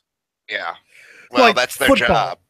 Like football, I have no earthly idea what the hell a down is or a touchdown I or could explain it to you I mean, sometime. I mean, sacking the quarterback just sounds homoerotic to me. What? And then you run your Well, sack across his face. football has those tights on, so there is like a somewhat of a homoerotic thing going on there. Oh, I know. However, there's But function in that too, though. Like and to the keep the TV pads coverage, on, you have to have tight pants. It's just the way it is. then the TV coverage is, whoa, what a pass! Whoa, what a Well, touchdown! that's when With you the have radio that's when coverage, you have guys like John Madden commentating, though. but with the radio coverage, you get, and here he comes up to the right. You know, oh, I suddenly understand what he's doing. Yeah, So yeah. I just same with baseball or hockey or other sports. Baseball in Pre-game particular, though, can't, in my opinion, truly be enjoyed unless you go to it live. Oh, Because there's not much really happening in baseball. Like, I went to a Dodger game at baseball, and I watched it live, but also listened to the broadcast on the radio. And by the end of it, I could talk semi-knowledgeably of it. yeah, yeah. I'm a pretty fast learner. Granted, I Football, forgot almost everything I knew. football's not as complicated as you think. I can explain it to you. I just don't care enough. Football just bores me. Football, I mean, the NFL is still competitive, but again, it was more competitive in the 90s. Like, I think my favorite non-racing sport will be hockey. There's just something about it that appeals to me. Hockey is cool. I'll be honest, I'm not that into it, but it is a cool sport. I'm not that into it, as in like I've only like I went to a game last year and thought it was awesome, but I've never really followed it. But there's just something about it that I like more than any of the other sports. Maybe it's the European thing. I don't know. I don't know either. It's just awesome. Soccer is one that I don't understand. Like, Yeah. I can't get into soccer at all. I'd rather watch a good NHL game than any like baseball or football. Soccer, I mean, I played it when I was a kid. Yeah, right. Exactly. Yet somehow it's the most popular sport in the world. We need a European to explain it. Yeah, well, I wonder if Joe's likes soccer. I like American football more than baseball, soccer, Yeah. hockey, basketball. See, I think rugby is more interesting than American football, to be honest.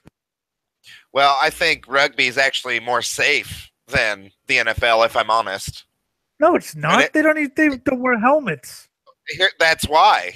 Because if you don't have a helmet on, you're going to be a lot more careful with your fucking head. Maybe. Absolutely, you are.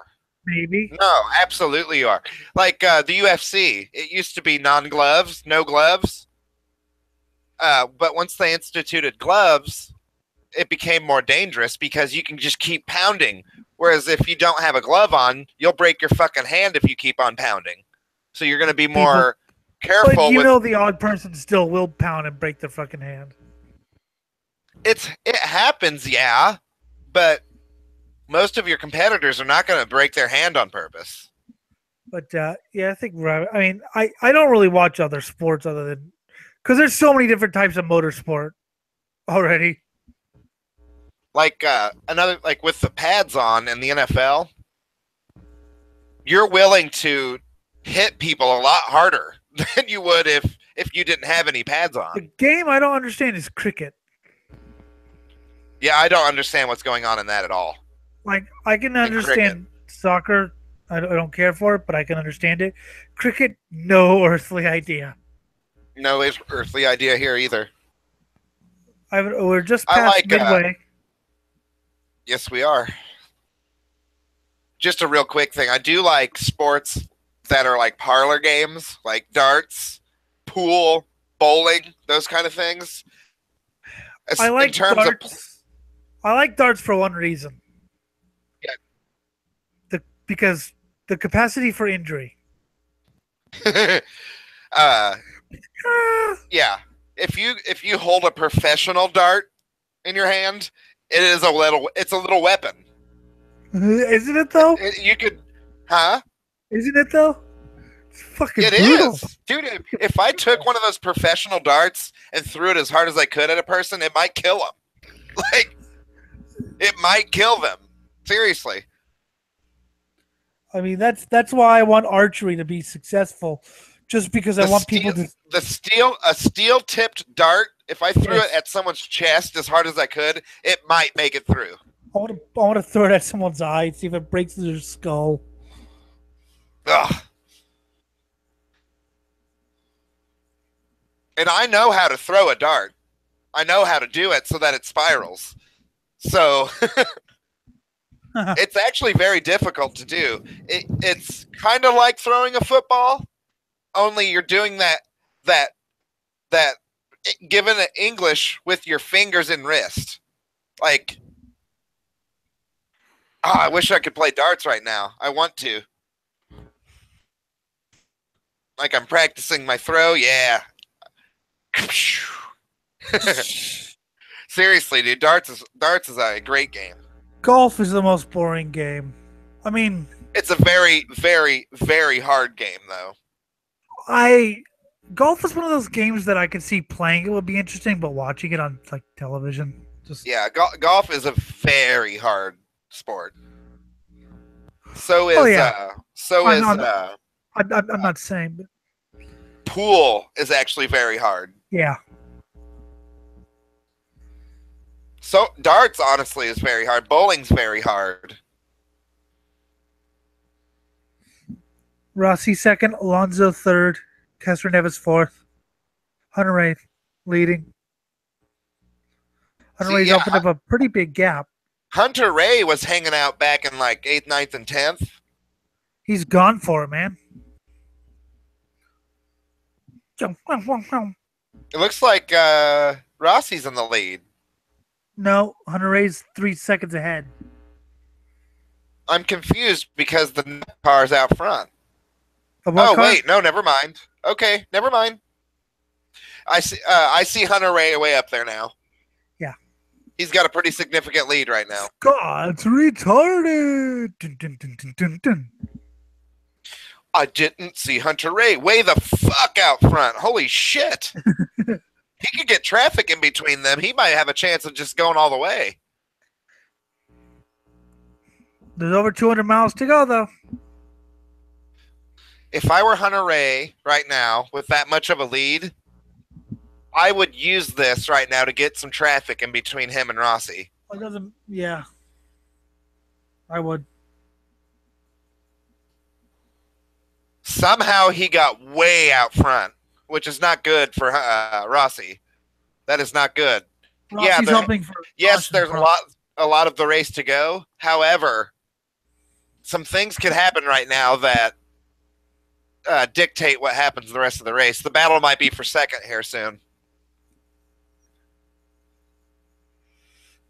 Hunter Ray Rossi wants a caution. Yes, he does. Yeah, if this goes without a caution, Hunter Ray might just dominate. I hope not. Oh, well, the battle will just go to second place. No, whatever. I don't like Hunter Ray. Oh, well, there you have it, folks. Hunter Ray, if you're listening, Elliot hates your fucking guts. He knows. I got into Twitter chat. Twitter, Facebook, Yeah. social media. Yeah. Yeah. I hear people complaining about social media like, it's such a bad... No, it's great. It's a wonderful thing. It's one of the best things that's ever happened in the history of humankind. I think I so. honestly believe that. I mean, if it wasn't for Twitter and Facebook, we wouldn't have met. Yeah, right. And it means that celebrities and and bigwigs can be reached, right? Like you might not talk to them, but they hear all the negative I've talked comments to and a shit lot about of them. racing drivers and things like that, and it's all good, man. Yeah, it is all I good. mean, Twitter and Facebook has I its own agree. drama, but look at all the people. I mean, I met Josephine on Facebook. I have to hand it to Facebook for yes, they're SJWs. However, I don't feel like I've been uh censored. You know what I'm saying? Yeah. I've been suspended and stuff, which I think is utter garbage. But yeah, his front wing's gonna come off, man. Yep. He has But to come anyway, off the track. So I mean, Oh, I met some amazing. I met my girlfriend on Facebook. I met you on Facebook. God, I regret that. how far away from another pit are the leaders? I am not sure what lap we're on. We're on 121. It should be pitting very soon. I would. Oh yeah, he damaged his own wing. Ran into the back of another guy's car. Barely. Yeah, yeah. Ooh, we got a wreck. Buddy. Sparks flying everywhere. He was born on Halloween, you know.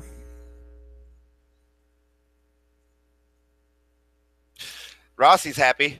Buddy Lazier, former winner of the Indianapolis 500 in 1996. I wonder how much traffic is between Hunter Ray and he's from Colorado. Rossi. It doesn't matter. It doesn't matter at this point. So if there's traffic between the two and there's a caution, does Hunter Ray have to back up to Rossi? Yeah, they he has to fall back. Yeah. Okay. Buddy Lazier, the last time he won a race was in 2001. That was a pretty bad wreck right there. Yep. He was going hot and just slung off that turn into the wall. Yeah, that looked like it hurt. Yep. He's a former champion, you know. The 2000 IRL champion. Well, that just proves that racing doesn't care about your history. Ooh, that was weird.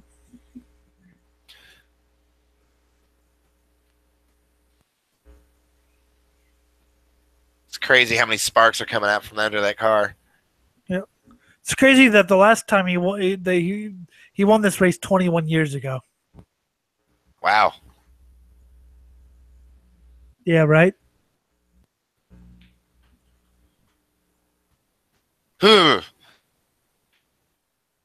a terrifying moment. Even if you're clear of the wreck, just the kind of chaos that the wreck causes for other drivers behind it to make it into the right lane. So you might have a slower car because you happen to be right next to the wreck. Yeah. So you slow down to avoid it. Yeah. All of a sudden, the back of the drivers behind you who have more speed are trying to pass you. Yep. Right? Oh, that'd be scary. But you don't really have much time, really. Usually it's a chain reaction. Like, but if I was driving and someone right next to me or right in front of me wrecked and I had to slow down and get to the middle of the track or something, I'd be a little bit freaked out about the cars behind me. You don't really have any chance to think, okay, so now everyone's pitting.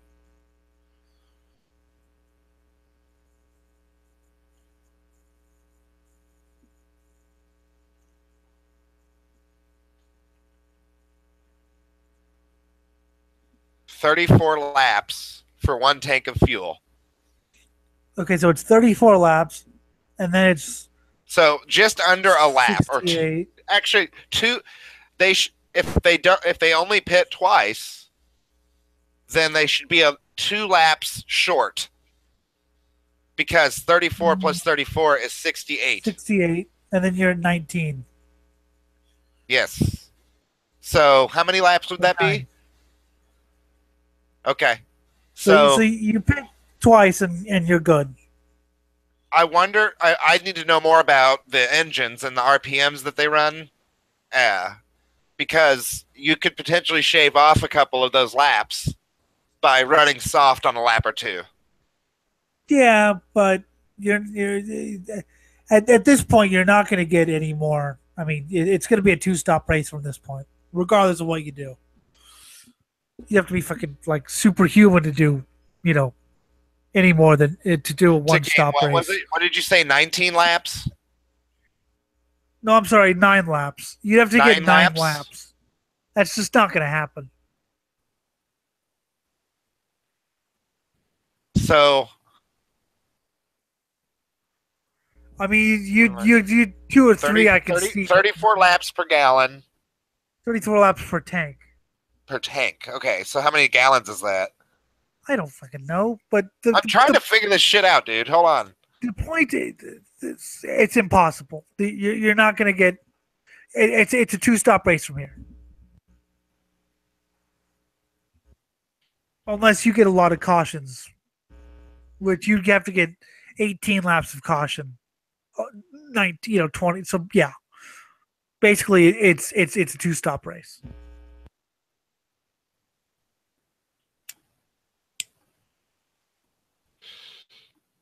Okay, yeah, okay.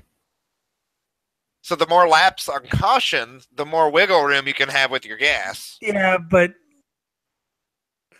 the only thing you could say is if save enough fuel to get like a really light fuel load at the end.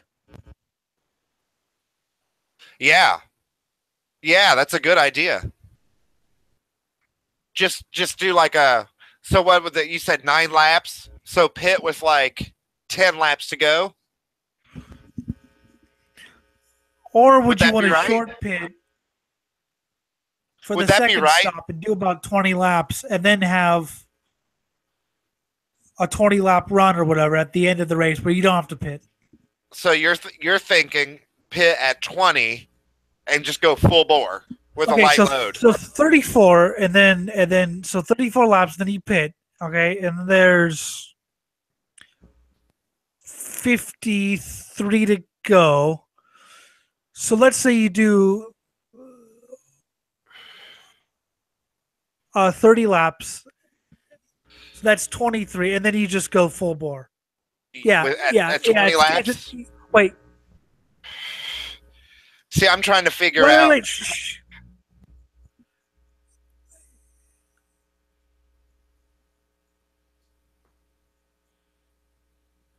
Yeah. Bestic was just saying what I was saying, that it's a 2-stop race for everyone unless you get a shite load of laps under caution.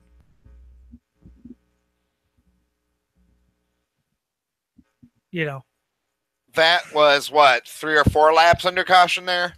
Yeah, but I'm going to say you need over 20 laps under caution, which if you get over 20 laps under caution, Jesus.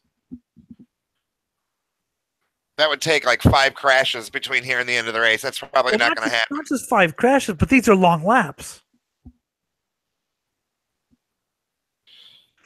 So basically, your thinking is, how do I manage 2 stops now?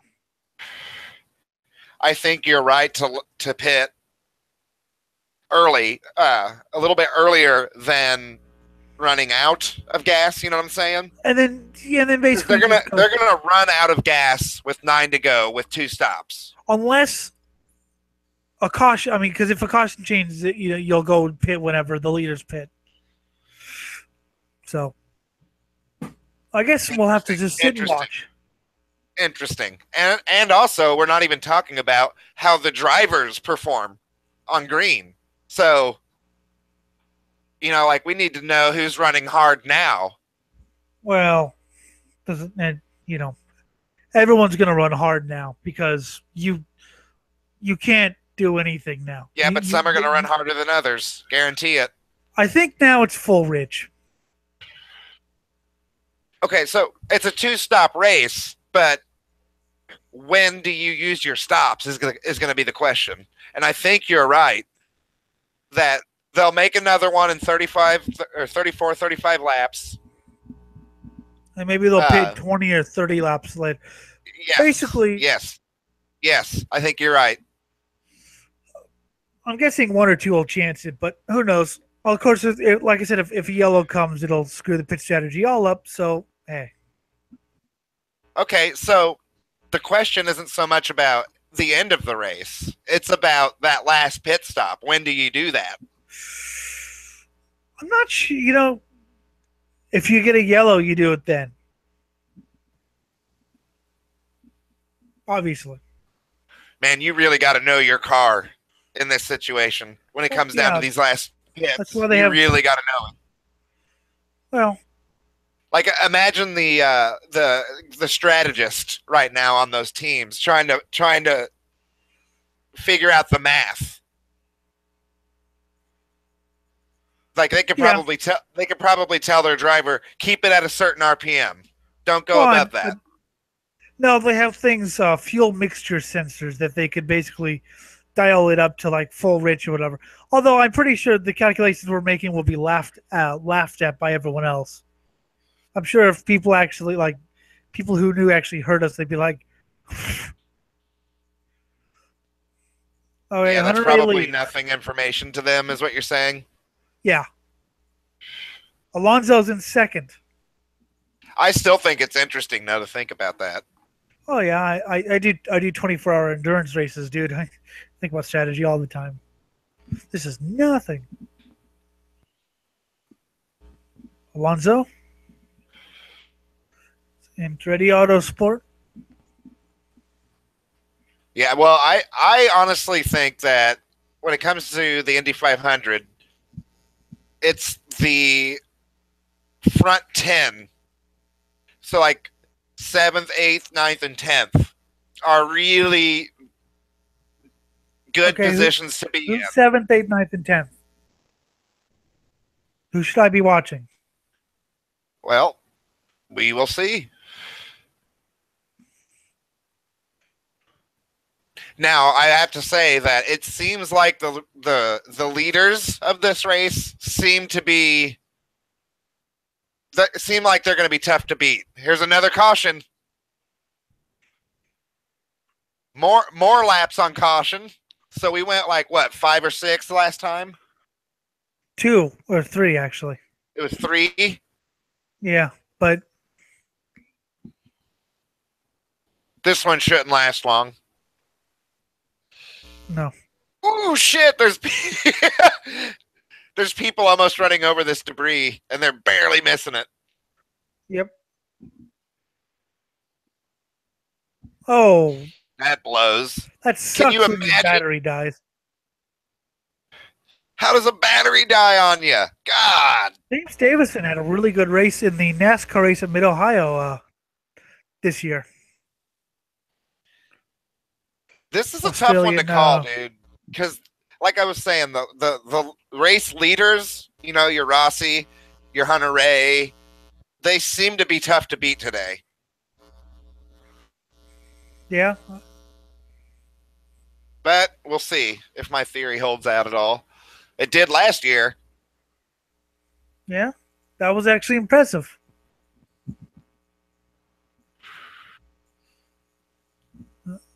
I mean, Kanon's still threatening. Castroneva's still threatening. Rules. Yeah. I don't know the full field rundown right now. Well, I'd like I don't a top have that 10 rundown if you can.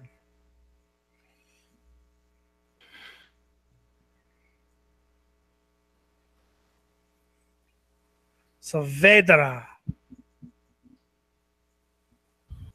So we have Alonso, Hunter Ray, Rossi, Castroneves, and Kanon. 1st through 5th. Thank you. But I want to know who's who's 6 through 10 as well. Because there's plenty of race for those guys to make it. I mean, 66 laps to go. All right, that first pit's coming up soon. Yeah, in about 17 laps or so. Maybe Yeah. a little bit longer because of the caution laps. Yeah, you're right. I forgot about that. We went under 1 lap there, so that's 4 laps under caution.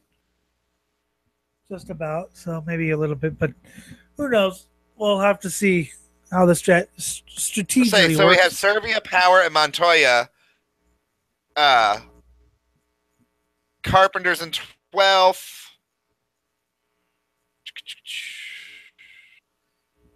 I mean, any of Saravia. these, I don't think anybody beyond 15th has a prayer. So No.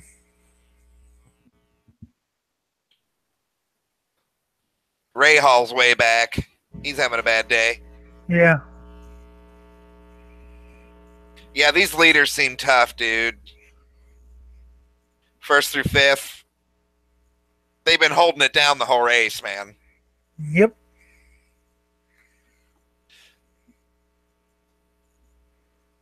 Man, it's a man, baby.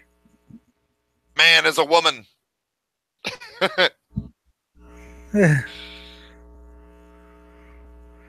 Yeah, they put more downforce into Ray Hall's car.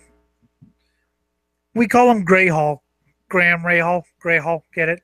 Yeah, haha. Servia, Newgarden, Sato, Power, and Montoya round out 6 through 10. Thank you. Alishan, Carpenter, Hinchcliffe, Chilton, and Kimball round out 11 through 15. Whoa. Hunter Ray is out of the race for now. He under caution. It's probably only going to be a lap. I told you, didn't I? That entire team failed to finish at Long Beach. Engine failure. I think a gasket or something blew there. There's just smoke coming out of his car. Honda has had engine problems all year. It looks like it's a gasket or something. But the point is, I mean, at Long Beach, all of the cars had engine failures. I think he's done. There's no way he's winning. He's done. He's out. I think he's out.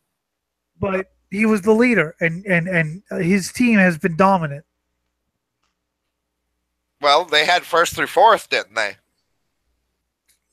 So that kind of puts the entire race into question for me. Yeah, well, that means Kanan is now in 4th.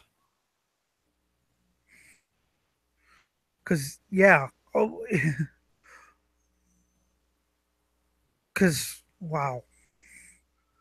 Yeah, he was running really well. Yep. Alonso has... Yeah, Alonso is racing Rossi's race from last year. He leads the race for a little while, then drops back. Leads the race for a little while, then drops back. Yeah, Rossi actually did lead some laps before he won. Yes, he did. I mean, it wasn't really a fluke. He was there. So yeah, the Hondas. Okay.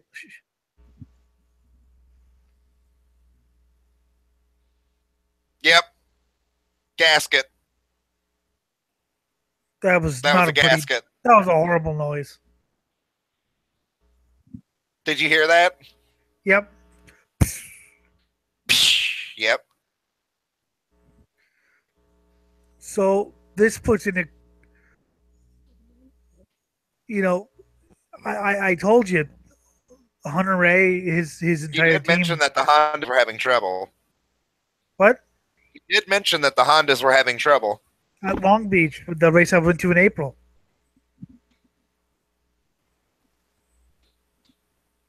Yeah. Well, they've gotten like 5 or 6, maybe 7 laps under caution.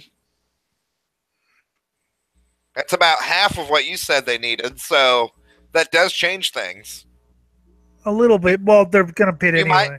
Now you might want to pit around 15 or 10 instead of 20. You're going to pit under yellow because, yeah. Okay, so the leader's pitted. That means they can go a little bit more than halfway before they have to pit again. Yeah. So we're going to see another pit around 30. Around 30. Yep.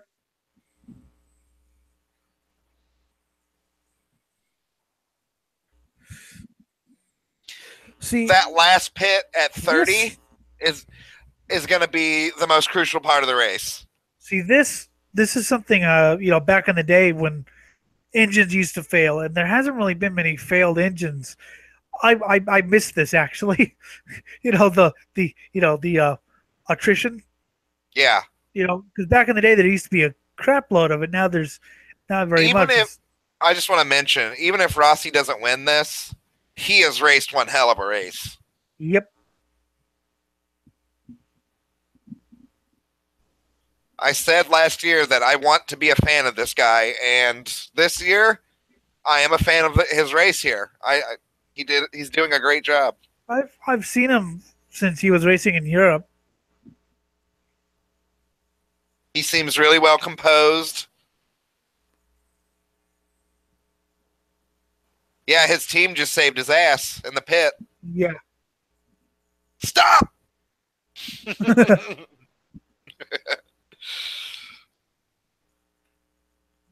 Where the hell did J.R. Hildebrand come from?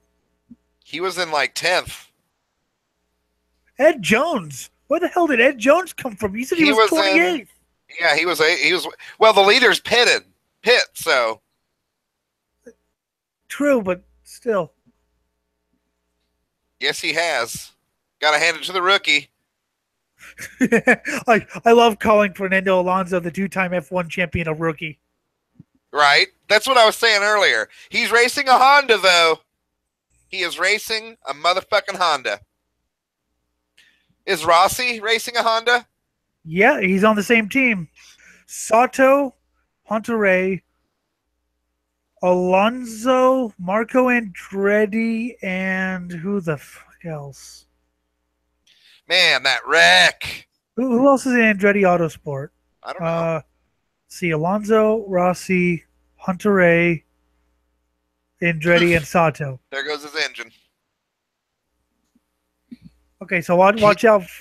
Okay, so watch out for Alonso, Sato, Marco Andretti, and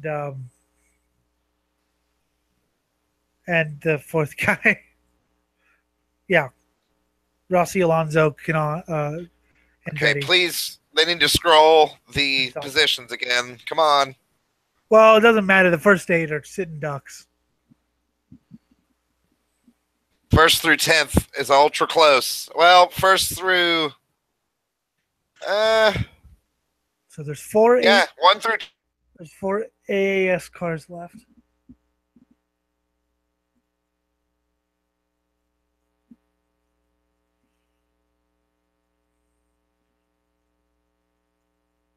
Jesus Christ.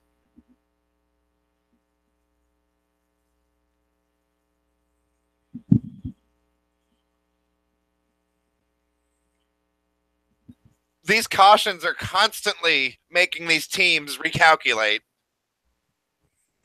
Yeah. There are. That's special ed, I think. 57 laps. Okay, so that's going to add a little bit to.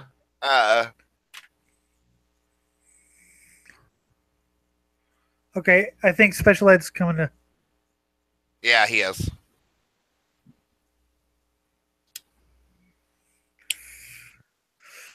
I'm not really a fan. He's. Yeah.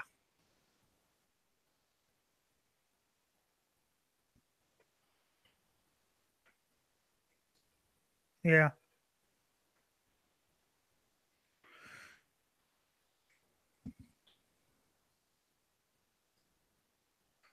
Come on, special ed.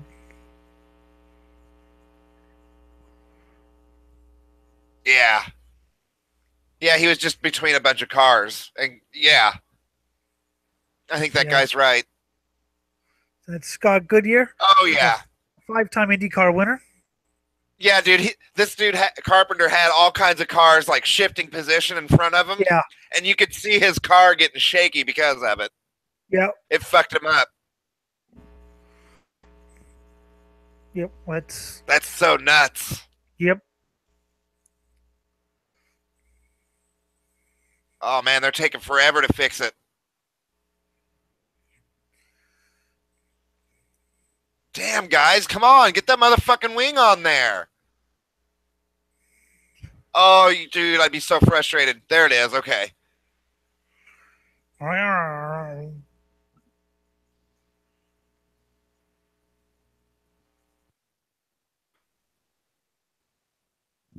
Who did not pit? Okay, so I don't know if you noticed, but for the last 50 minutes, I completely forgot we're streaming. oh, I need to check, make sure it's running still. Yeah, it is. Good. Safety car, Alan. Safety That's car. probably a good thing that we forget we're streaming. Yeah. Okay, so these leaders right now, they're not holding on to that lead. No way. These guys are going to have to pit, I think, at that 30 mark. While the people who... shit. Nobody pit. Huh. Rossi and them guys pit the caution before. So they're going to be able to make it to around that 30 mark. Several. I mean, I think that right now they're just kind of banking on more yellows. These guys are going to have to pit later. The leaders now are going to have to pit sooner. Yeah, they're off sequence. But like I said, yellows come in and totally make the strategy different. No, that's not going to matter. It's still going to be offset. It's just going to be offset a little bit differently.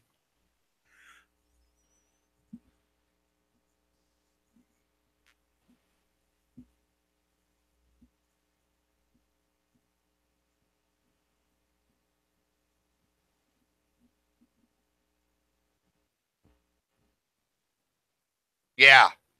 Yeah. Yes. Ooh, this is going to be good. Oh yeah, this is going to be a good race. Jan Beekes agrees with you. Good for you.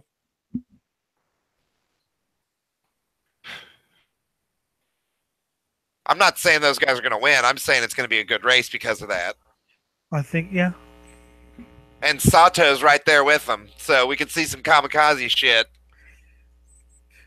Yep. Late in the race. We're deep in the race right now. 54 to go. Well, there's still over 100 miles to go.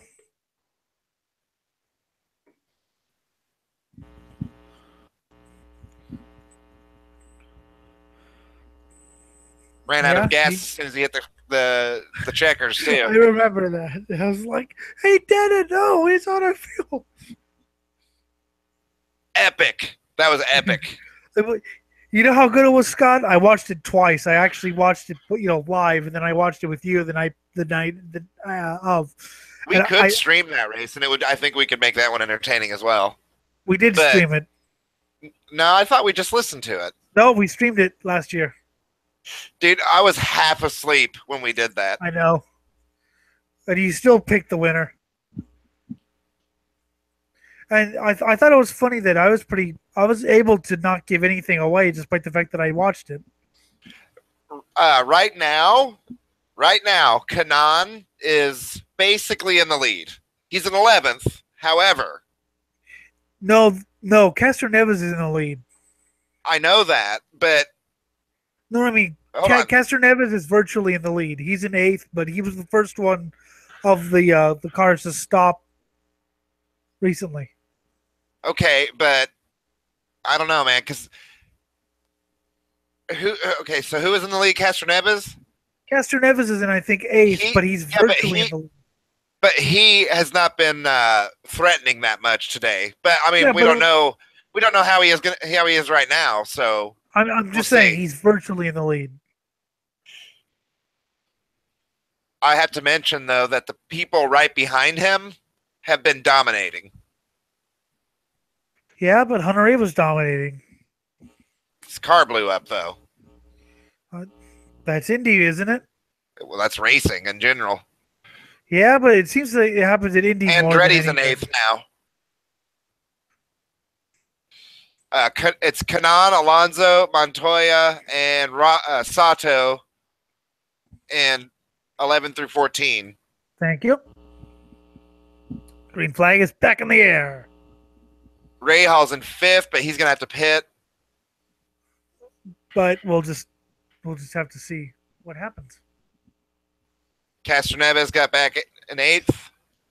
Andretti, Serbia, Kanan, and Alonso.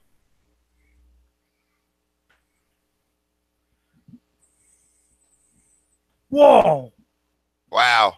Castroneves just kicked some fucking ass right there. Backfire? Wow.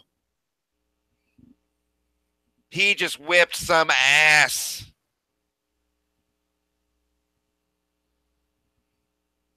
Yeah.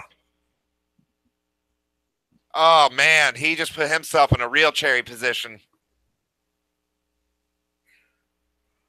So, I don't know, man. He might win this. Pick a winner. Based on what just happened, I have to go with Castroneves. Okay. But, I mean, who knows? A lot of crazy shit's happened in this race. He's in 5th right now. So right now, there's people in front of him and behind him who have to pit.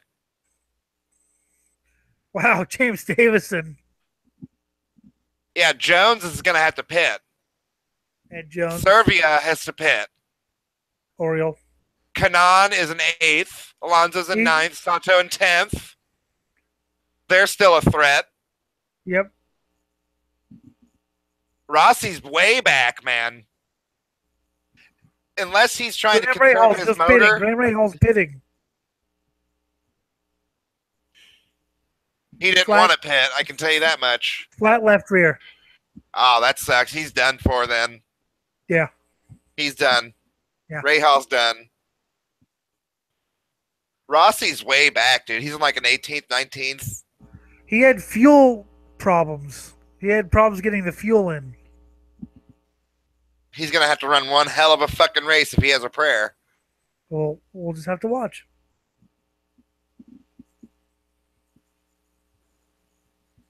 There's Dixon and Howard at the back. I like how they have Dixon in front because he made it further. Yeah. Dixon should have been,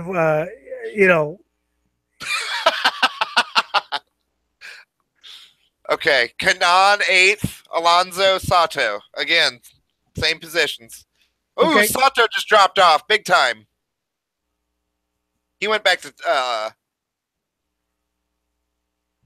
think he went back to 12th.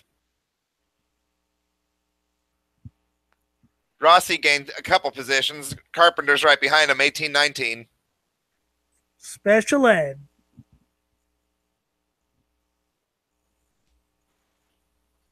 Yeah, Rahaal's at the back of the pack. Okay, so when those guys, who's up next to pit? I'll have to. Up next to pit is Castroneves and that crew. Yeah, Max Chilton's brother is Tom Chilton. He's a pretty good racer. He's won touring cars. Wait. Which crew is pitting next? Is it the Chilton? The leaders are... Just wait, because the Rahal was not a scheduled stop. Yeah, I know. It's the Chilton and those people. I'm sorry? It's Chilton and the people like those that. Those guys have to pit next. Okay. Oh, my Chilton's, God. Max Chilton's father, Graham Chilton, is the owner of a... Chilton's basically out of this race, isn't he? Virtually? No one's out of this race. I mean, it just depends on how the fuel stops lie. But Max Chilton's father is Graham Chilton, the head of a very successful insurance company. So he's basically a rich kid.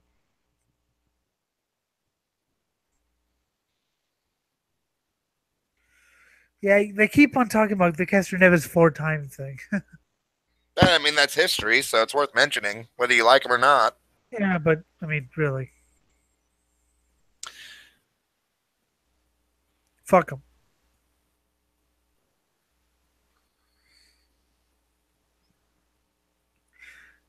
Yeah, people like the Dale Coyne team, which is known for off kilter strategy.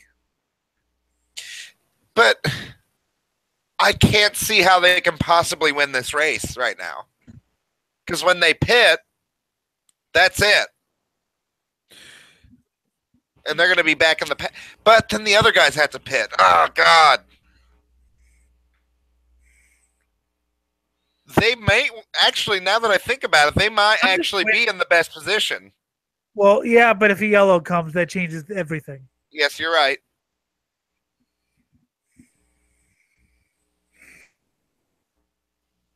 So we'll see.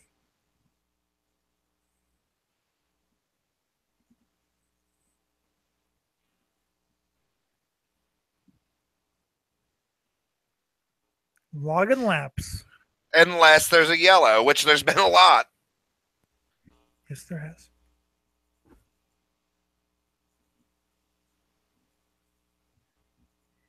I agree with that guy, though, because when those guys pit, they're going to fall back. But he's not thinking because the 137 guys are going to have to pit again, too. No. Yes. Yes, they will. Yeah. Just, yeah.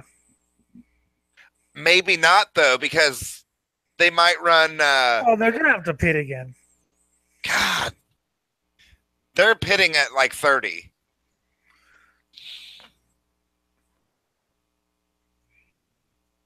The leaders are going to pit at like 35 or 40. No? Someone's slowing. Okay. So in the next 10 laps, dude, a huge part of this story is going to unfold. Yes.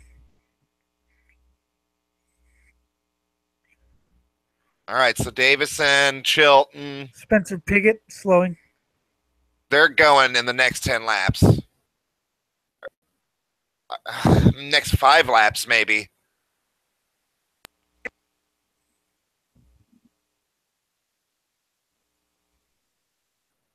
What's that?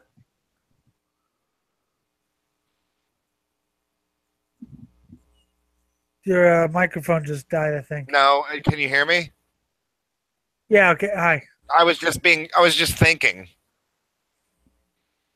I'm watching these laps roll and someone's going to have to pit soon. Yep.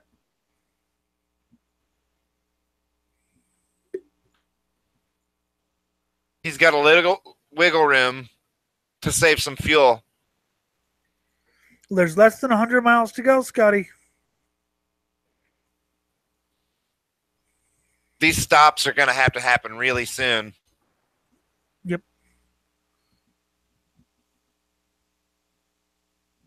Yep.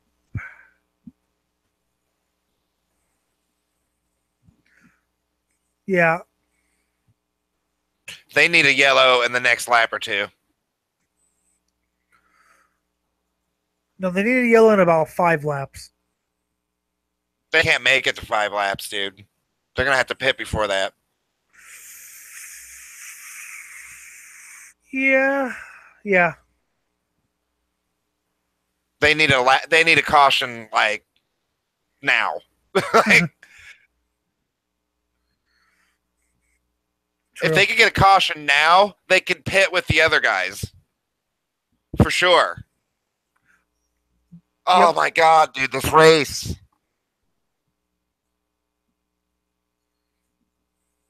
This is getting intense, man. Ooh, whistle. We're almost to 30 laps to go, man. I can't see how some of these guys are still out there. Like, 34 laps have gone by since they mentioned. Yeah, but yellow. Okay, so they're probably going to make it to like between 30 and 25 laps.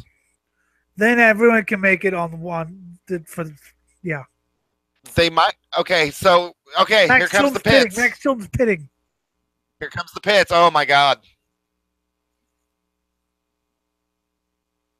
Yeah. Yeah, he will. 33 laps. Well, Yes, he will. it is a little bit much. Come on, get that gas in there. He didn't miss at all. Because, I mean, cars do have different mileage, anywhere from, like, let's say 30 to 34. So, Caution. Charlie Kimball. Oh my God. Charlie Kimball. Caution right when they pit, dude. Is that a Honda? I don't know. It blew just like the other guys did. That must be a Foyt. It's a Foyt car. Charlie Kimball? He said AJ Foyt. No, that's Jack Harvey. Yeah, but I think it's Charlie Kimball that blew. The 83 car. There's another car on the side of the track, too. There's two cars out there. Let's listen.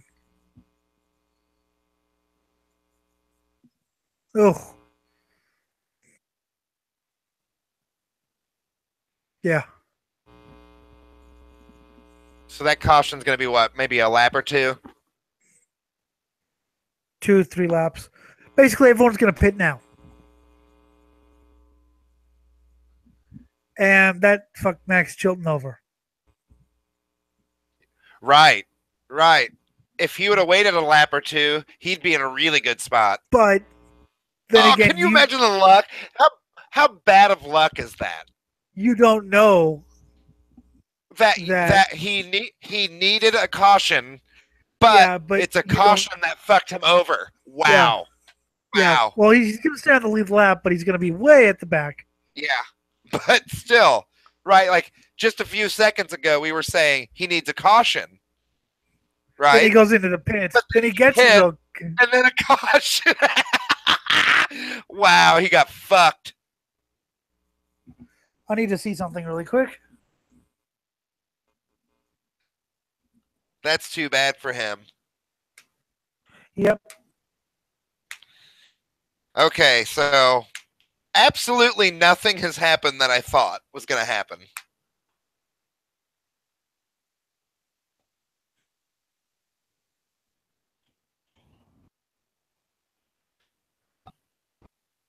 Yeah, it's a little bit much.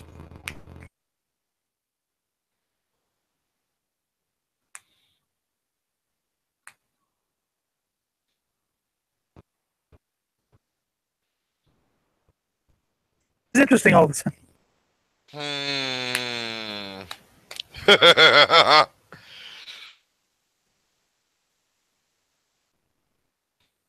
Sato is up in third.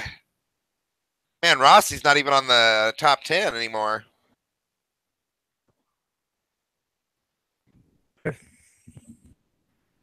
Wow, dude, this is going to be a race. Yeah, right? Okay, so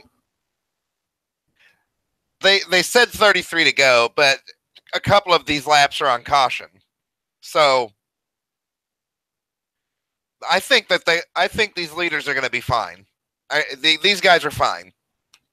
Maybe, but they both still have to save some fuel. I think they have a 2 or 3 lap wiggle room to play with to where they can go full. Yep. Kimball's in a Honda. That's 2 Hondas. That's 2 Hondas, dude. No Chevy, only Hondas. Your microphone's sounding really crazy.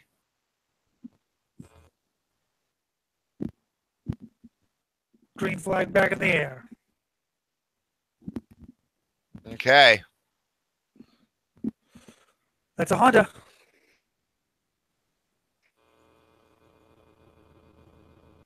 Okay, we got Chilton, Jones, Castroneves, Davison, and Sato. Wow. Kanana's in 8th, Alonso's in 9th.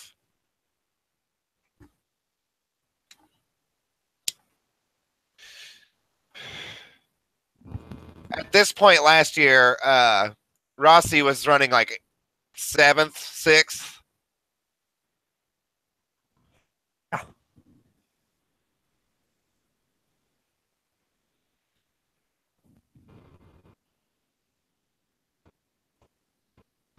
40 to go. Less than 30 to go. 28 to go. These guys are fine. These lead guys are fine. I don't think they're even thinking about fuel right now. A little bit.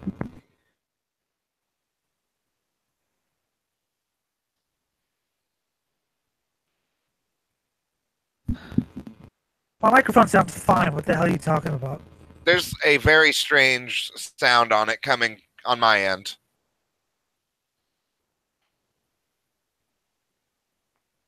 Maybe it's just my headset. What about now? Still sounds weird. It doesn't sound like a streaming thing. It sounds like a wiring thing.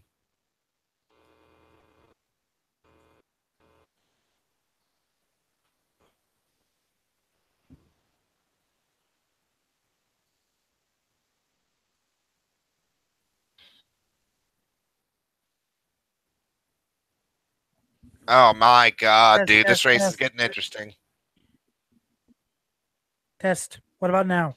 It sounds a lot better.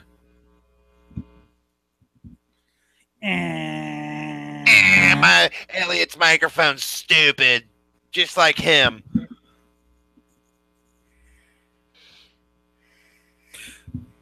Watch out for Hondas, though, Scott. Yep. Poop. Poof. Poof. Whoa. Sato's getting crazy.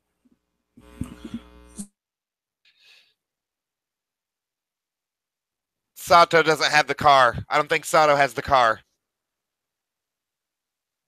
It doesn't look like he has the car to do this. Oh, my God. Kanan and Alonso are still 7-8.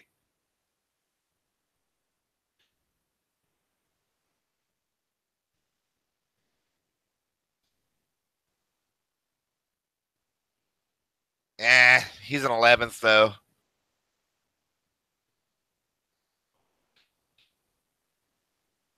Rossi's gaining. He's in 15th. So you don't think... Okay.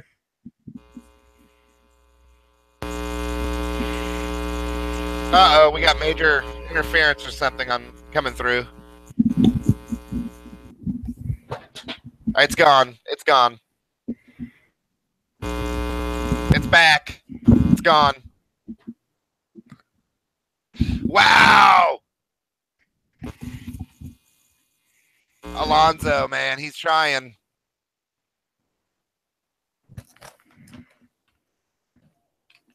What we got up here? Chilton's way out front. Which is crazy.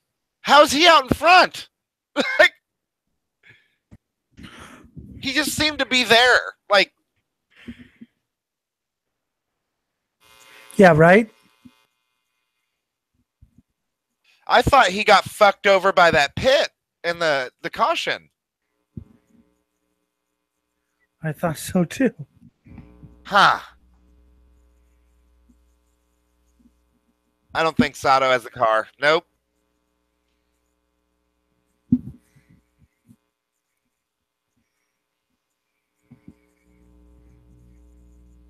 Oh my goodness. Yeah. Everybody right now seems to be analyzing what to do. No, we got to move. Go for second. Castro Neves. Oh! Sato just went up, I think. Yeah, he's in second. Sato's in second. He might have the car. I might be wrong. I don't know if he has the car, but he has the spirit for it. The spirit, yeah. He got them in a turn. You've seen how aggressive he can be.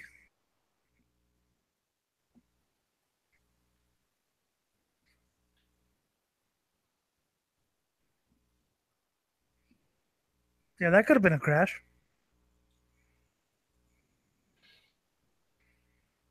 Yeah, because you're wasting gas. Caution! Oh, my God. Bye, Alonso. Alonso, oh, my God. Bye-bye, That's McLaren. The third Honda. Ooh, that Bye-bye, doesn't sound, Honda. that does not sound good, does it? It just popped it. Every Honda has popped an engine, almost. Dude, Dude, what's up with Honda? I told you, didn't I? I told you all four of the Andretti Autosport cars didn't finish, did I? Maybe At that that's why Long Beach. Rossi's in 14th right now. Because he knows better.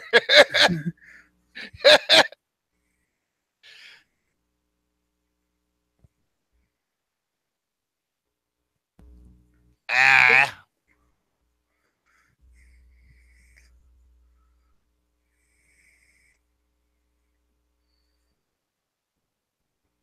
All right, well. Yeah, he popped an engine. Okay.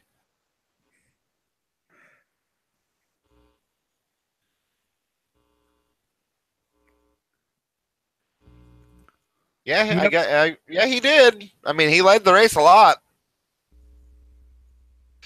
Man, this restart's gonna be crazy. We have Sato in second, Castroneves in third. But Sato's driving a. Honda, is he really? Yep. Oh shit! He's Alonso's teammate. Kanan is in seventh. Kanan's driving a Honda. Oh my god! Poof, poof, done. Poof, done. Poof, done.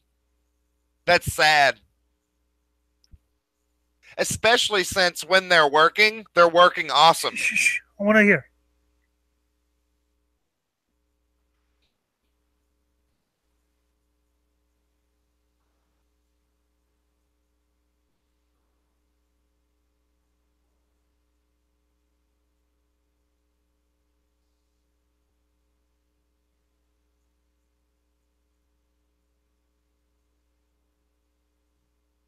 Yep, done. Gonzo. Gonzo Alonso. Yep. No warning. Oh, it just shuts off. That's not a good sound. It just shuts off. You're done. Bye-bye. Go home. Damn. That sucks, though. Well, like I was saying, when these things are running right, they're doing awesome. And then that fucking whatever it is, whatever weakness they built into that thing. When they're running right, they're great. Just when they're not running right, they're fucked. I'm sorry, it's hilarious. It's the same thing for every case. Poof. That's 3 Hondas, though. Yeah, that's what I'm saying. There's something wrong with the engineering of their engines. Something. Well, and like I said, this isn't the first. As I said, all 4 Andretti Autosport cars failed to finish at Long Beach. They haven't figured out what's wrong.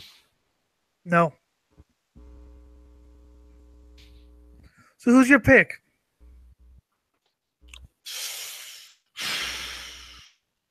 I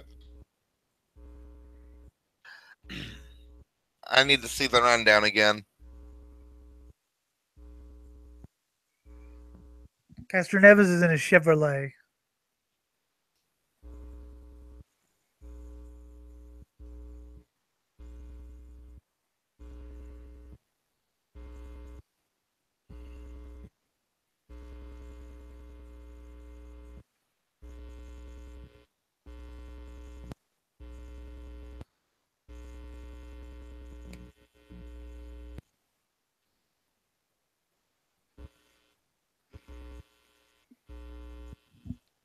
Oh, it would suck if, like, on the last lap, every Honda just dies.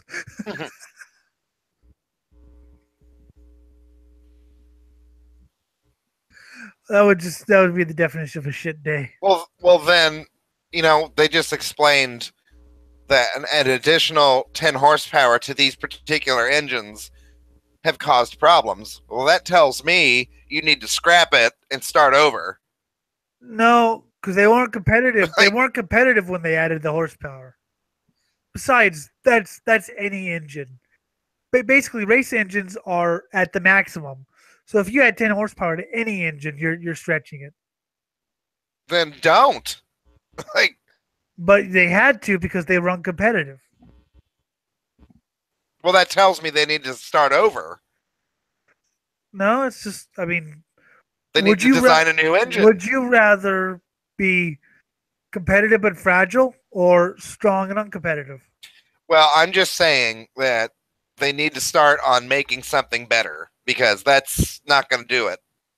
Great. And would you have the funds to scrap your hard work and make something better? So many Hondas. So many Hondas in this race.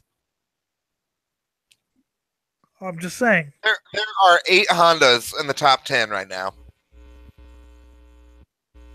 So I'm just saying. I think having the performance advantage is kind of worth a couple of blown engines.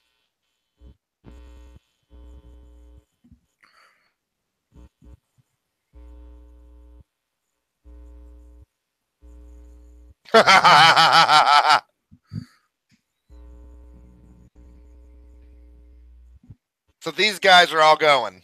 They're just going. Yep. All right. It's a sprint race. I would not even dare pick right now. Oh shit! That changes everything. Oh man.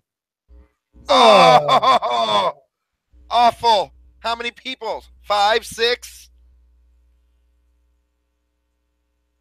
Son of a bitch.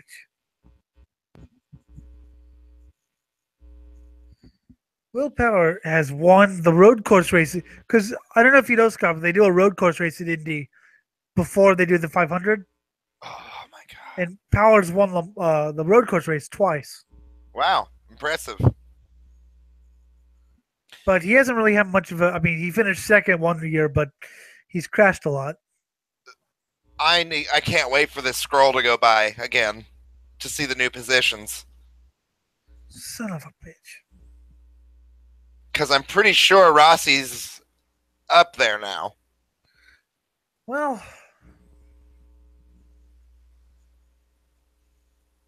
which changes everything.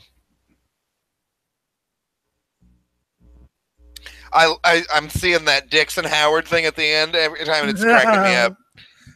Dixon made it further, Dick. Howard blaming it on other people. Yeah, I'm glad Scooter made it further than. Yeah, well, he was blaming Hunter Ray. All right, Kanan in 6. I wonder, Scott, how much of Dixon's making Rossi's it further? In 9th. Sorry. How much further that Dixon's making it further than Jay Howard was Scott in the air? Yeah, well, he probably made it an extra 50 feet, 100 feet.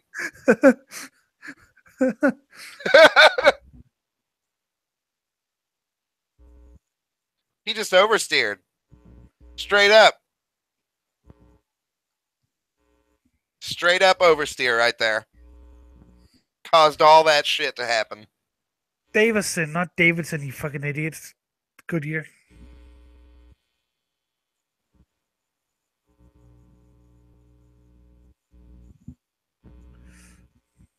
Man, this restart's huge. Huge. Huge snowmobile. Snowmobile.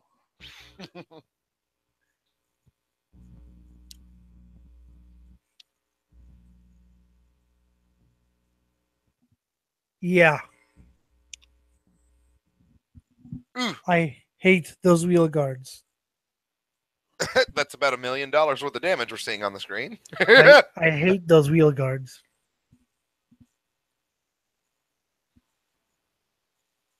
Pretty nasty initial wreck there, honestly. He hit hard on the front and rear of his car on the wall. He spun. Yep. Ooh. Some of those aftermath impacts were pretty rough, too. Yeah.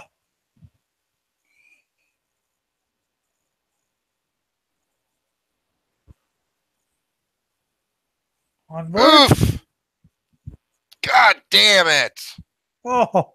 He almost got it, too. That thump.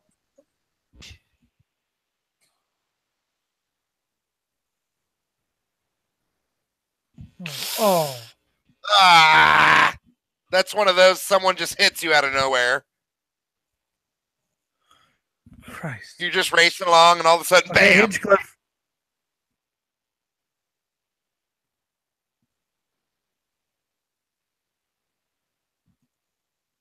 Okay, who's? Ah! No shit, I'm crashing. I love how the guy says yellow as you're crashing. You know what I mean? Yellow, Because yellow, they don't yellow. know it's you. No shit. Yellow, yellow, yellow. Yeah, fucker. I know. Honda.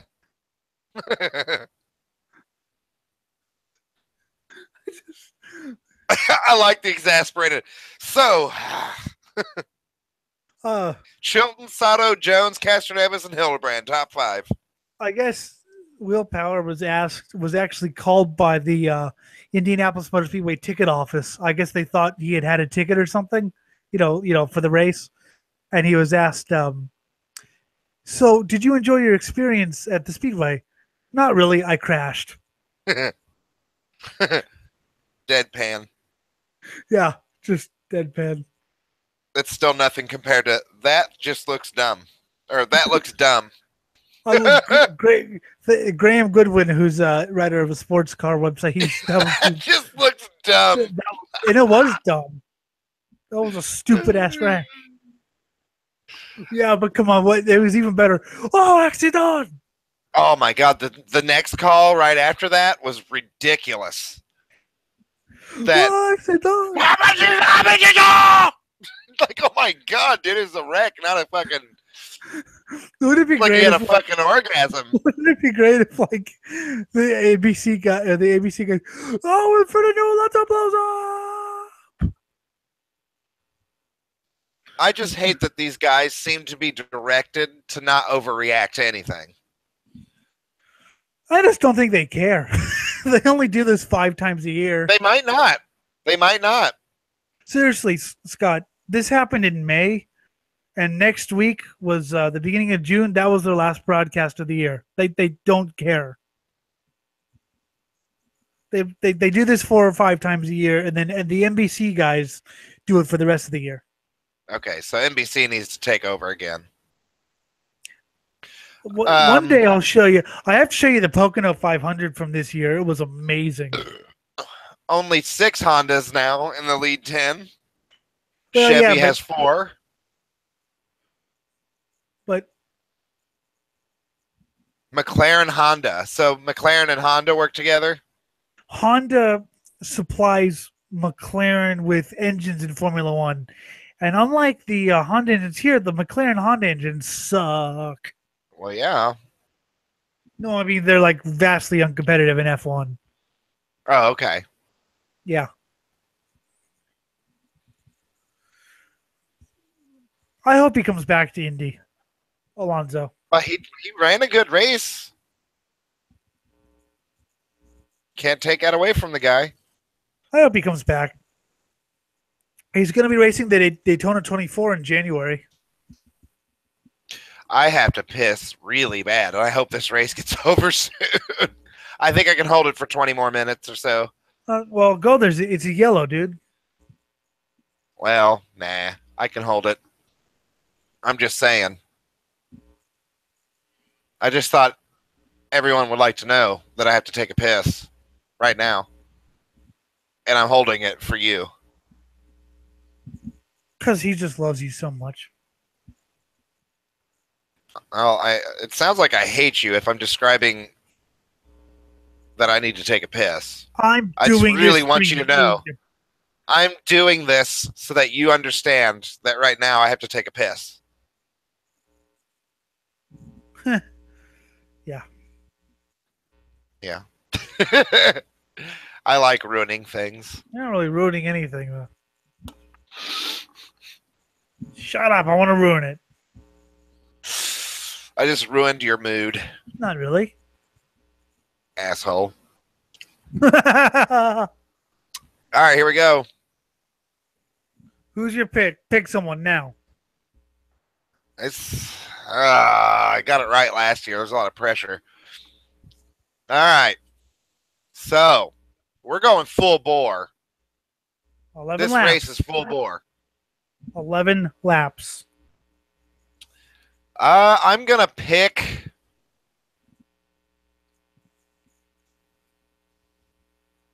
I'm going to pick Sato.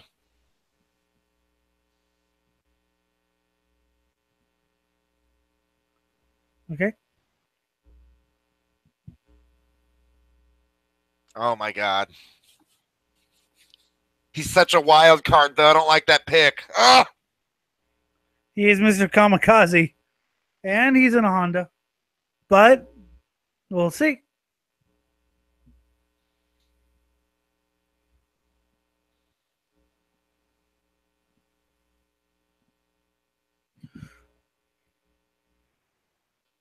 These guys are racing, man. Oh.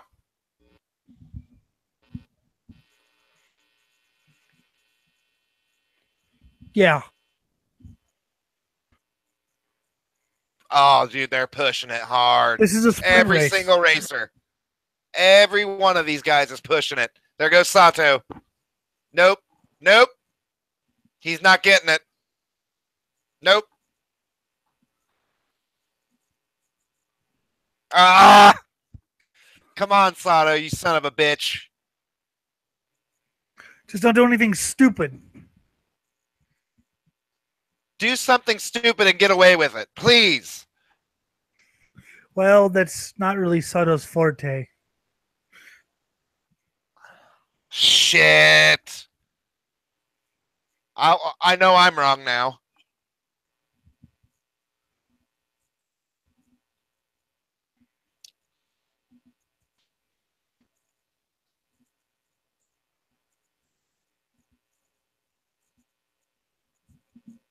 Max Chilton and Castro Neves.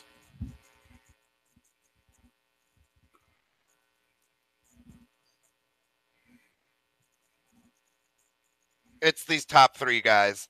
There's nobody else has a chance right now. If it goes straight to the end. Oh my God, Sato's still there.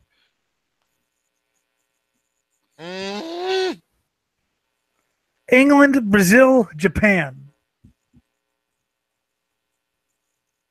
Sato's making a move. So is yeah, never mind. It's cut off.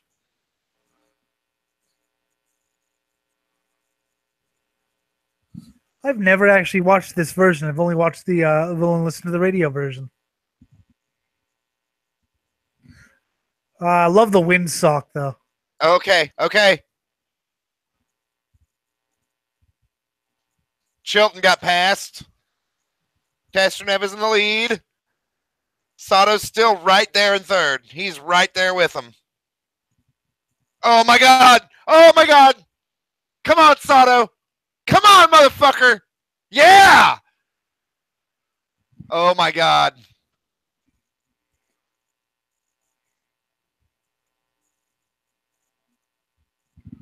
Oh my God. He's getting such a lead on him. Sato's catching up a little bit. It just might be just too much, though. He's got... Castroneves has to fuck up, right? Like, he has to make a mistake. How many laps to go? Sato is just... Oh, my God. No way. No way. No way. Yeah! Oh, my God. I told you, Mr. Kamikaze. Come on, you son of a bitch. Drive that car right. Drive it right. Ed Jones, you thought he was out of it. He's in third place. After being like, what, 28th when you said? Come on, you motherfucker. Come on, you son of a bitch. Keep that lead. He's got a healthy lead. Come on. Oh, no. Oh, Castroneves caught up to him. Nope. Sato pulled away again. Oh, this is getting really good. Sato, Castroneves. This is a way different race than last year. Way different. This is way more exciting than last year's. Sato's finished second in the Indy 500. Well, not second, actually. He crashed. Oh, my God. On the last lap. Just keep it on that race line, you son of a bitch. Oh my god, he is finding a way too. On that, I think it's third or fourth turn. It's either the fourth or second turn. Isn't it interesting how much the announcers want Castroneves to win? Oh no, I want Sato, dude. No. Oh, but Sato. the announcers are like rooting for Castroneves. Though they want to be able to talk about history. I want him to be beat right now. It's the fourth guy to win 4 in a row, or 4. Big deal.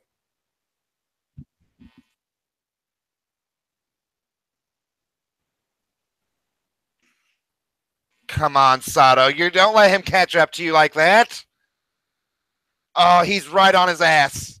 Oh, fuck. He's got him. Nope. Sato got him. Fuck yeah. Come on, motherfucker. Come on. Oh, come on, Jones. Come on, Jones. Come on, Eddie. Come on. Scare Castroneves. Scare him a little bit. Come on. Oh, Sato's way out front. He has one former win. We were there at the Toyota Grand Prix of Long Beach. He's going to do it. He's going to do it. He's going to fucking do it. He's going to fucking do it. We were there when he won his last race for AJ Foyt. Okay, this is the turn. This turn here is where Castroneves can get him. Denied. Absolutely. It's also denied. where he Absolutely. It's also where he crashed. Sato's got it. Sato's got it. Absolutely denied. Fuck yeah, dude. I called it 2 years in a row. Fuck yeah. How the fuck is that? How yeah. Yeah, baby. There's no way. Woohoo! How the fuck did you call 2 years? I was hoping you'd call Castroneves just so I could laugh at you when it's done. Listen to his oriental ass. Listen to what? That's great. I can't believe you got 2 in a row. 2 in a row, my friends. I don't. I mean, I called it when I watched it live, but I know things about racing. You can just see certain things. It's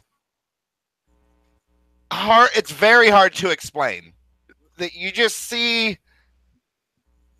It's a mixture of how aggressive they are, how well they strategize their fuel, and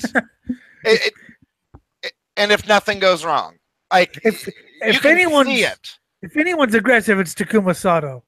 Yeah, well, I mean, I need to show you some of his. It was so badass of him to drop to third, and he was way back in third to win this race is amazing. I mean, he's given away so many good finishes because he's just been Mr. Kamikaze. You know, he's dove down. He did kamikaze from third to first. Yeah, but this time it actually works for him. I can't believe I called that. With what, 10 to go? I'm kind of surprised it actually worked for him.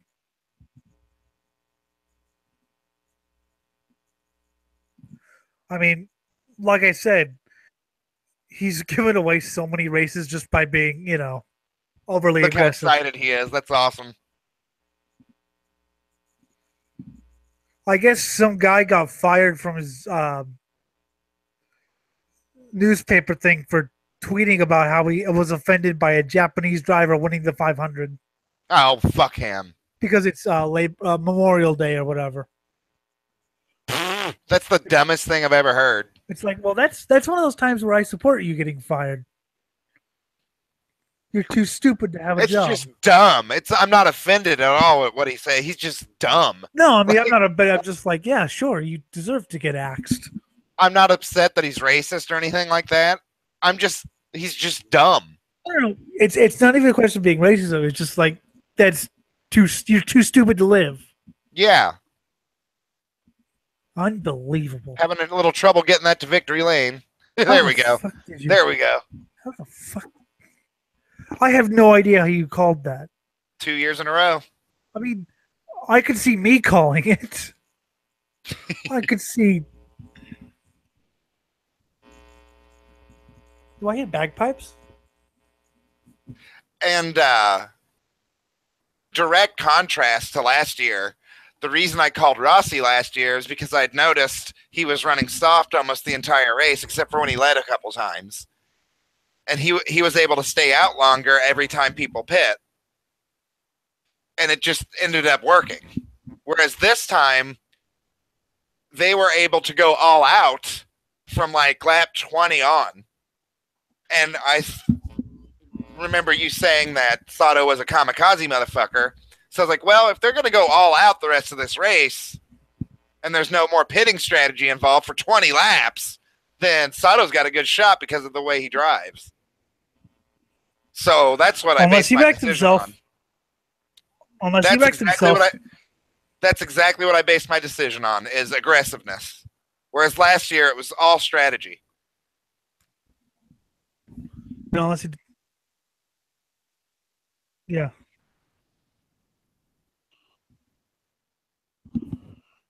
I like how the number 1 on his car is blinking right now. You won! You're number 1! Yay!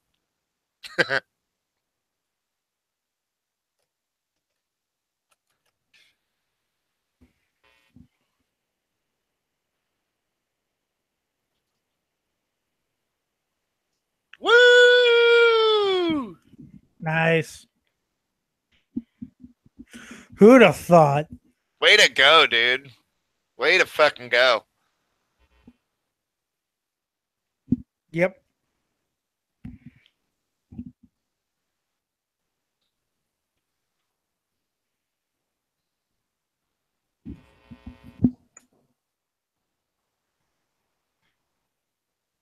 Yeah. Just dumping it on himself. Sexism. Now. I know.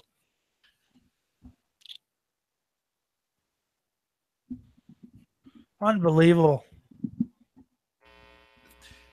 Truly, with 8 laps to go, what he pulled off is amazing. Yep.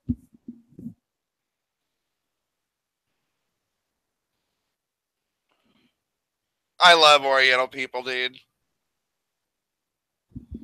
You love what? Oriental people. Asians.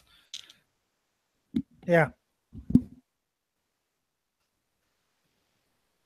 I love how passionate they are.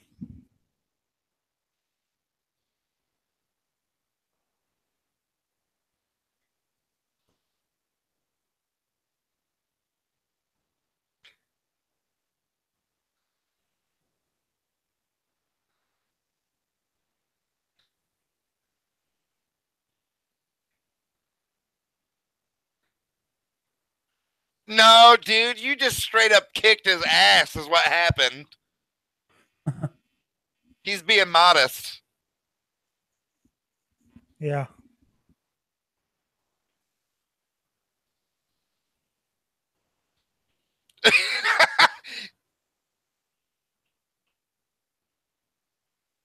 Good stuff. Even he acknowledges how crazy he is. Oh, yeah. This time it worked for me, he said. He knows.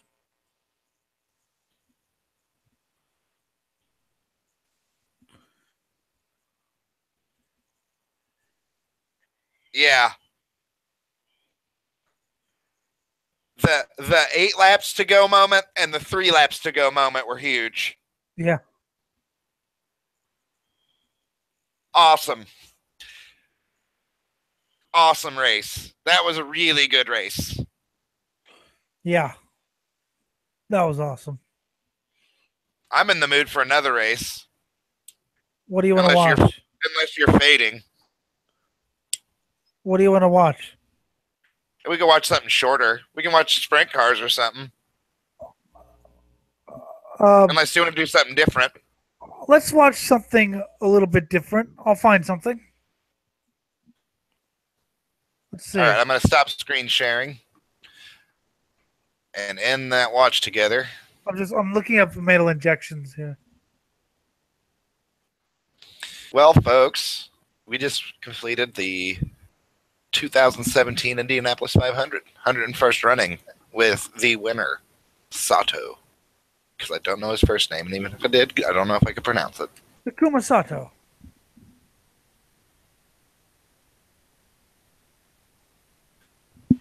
So let's watch something completely stupid. Oh, wait. Is Jim home yet? We're doing that after I eat. Okay. Well, let me go take a piss real quick, everybody. Do you just want to do a separate hangout for the next race? Nah, let's just let it appear. Who gives a shit? So we're gonna do a double header with opening with the Indy 500. Closing with the SCCA Race Truck Challenge. That's awesome. That is awesome. Fuck you, Indy 500. Truck racing. All right, hurry up and go pee. All right.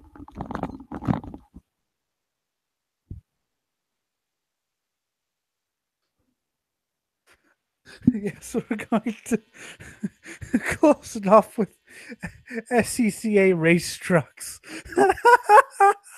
from the 80s.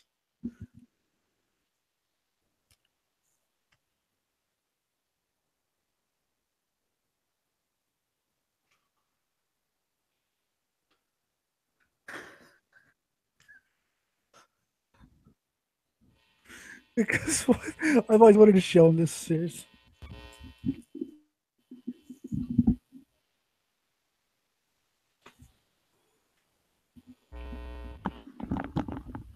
All right. So, do you have the link? Got it. The piss was wonderful, by the way, folks. I mean, it was just one of those pure moments in life that you So we did wait for. You know, prestigious. One of the most prestigious races in the world. Now, if not the most. I mean, honestly. So here's how we're going to wrap it up. Make sure I'm screen sharing the link. The link of the screen sharing. Yeah! The American Sports Cavalcade. Woo! A panorama of speed, power, drama, and excitement. The American Sports Cavalcade.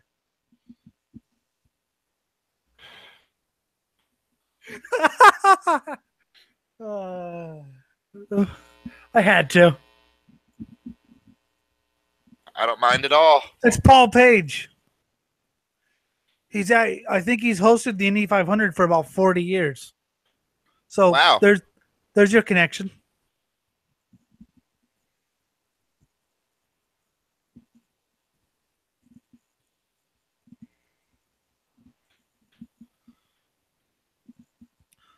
So this is before. Yeah, we definitely need to get sound onto our streams.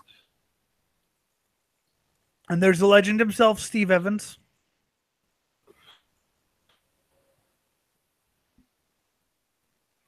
So this is something different. This is mini trucks on a road course. You know, sport trucks.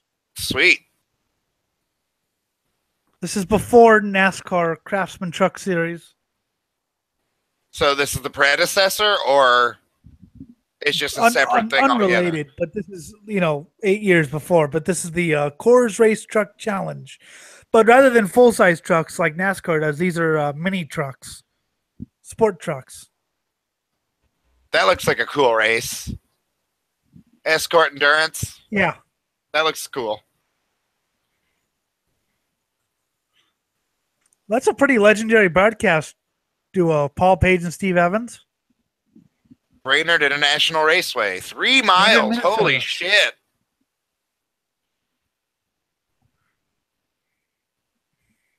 Damn. It's a big fucking racetrack. Yep.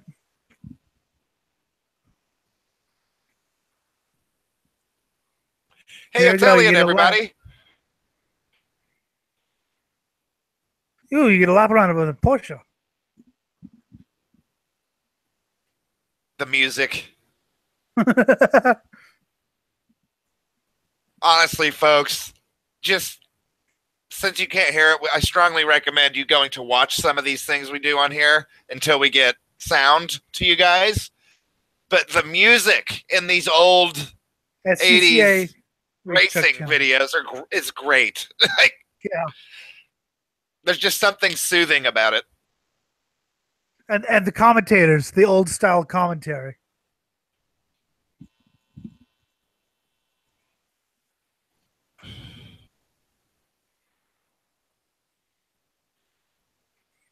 That's great. They're telling you how to drive the damn truck. Steve Evans right there. How fast? 160? In a Porsche.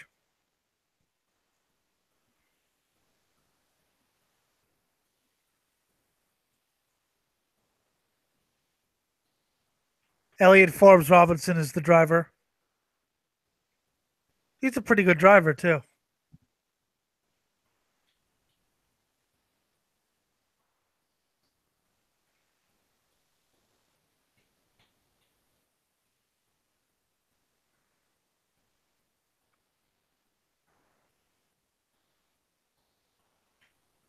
Good stuff.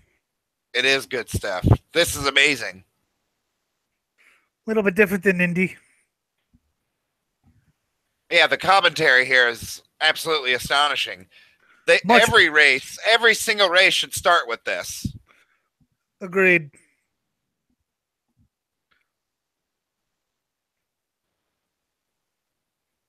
I would do a vignette of this and then also show one of these vehicles bare bones without the body on it and explain what's in it. Maybe they will. It's a 47-minute video.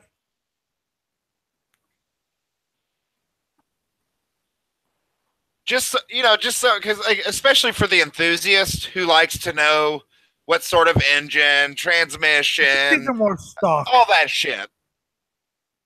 I'm not even sure what these things are, to be honest.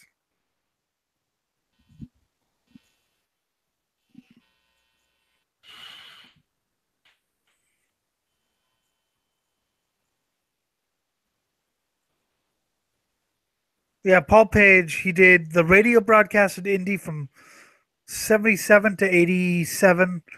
He did the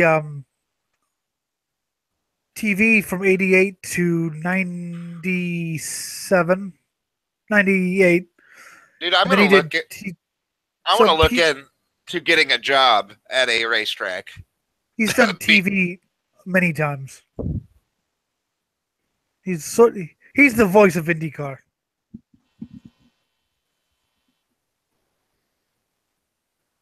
Something very bizarre I've noticed about racing videos is they always go off in some weird thing. Like, he just described how to windsurf. And then on that, and they walked away, we experienced the finer points of bull riding. Max Jones.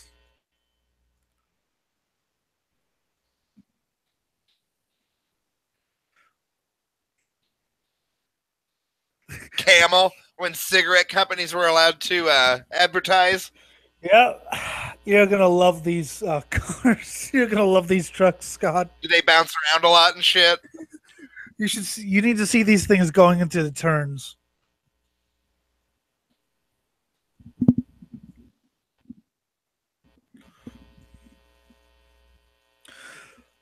I wonder who's racing.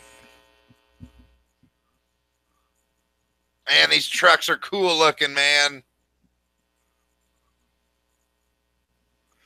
Yeah. Oh, an off-road racer. Yep.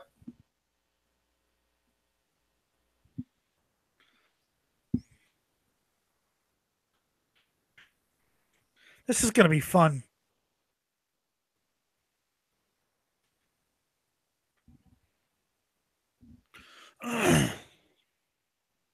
TNN, man, TNN.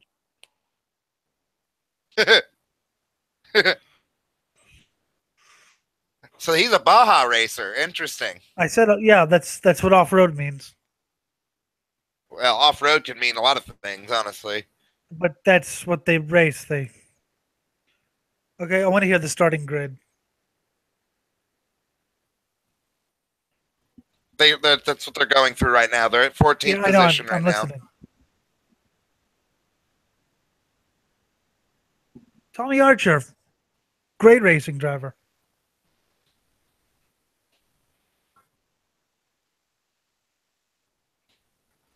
Man, the life of a professional driver. Ugh.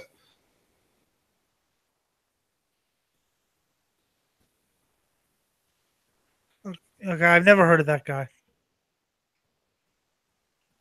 Bobby Archer, another great driver. Jeep Comanche. Sweet. Okay, wait. I'll just listen to this one. Steve Saleen, former IndyCar racer. He looks very serious. Saleen, he still built the Saleen Mustang. Oh, wow. Yeah, okay. Right on. Who was that? Steve Lewis. No, okay. Yeah. Yes, Steve Saleen. Oh, here you go. Sweet.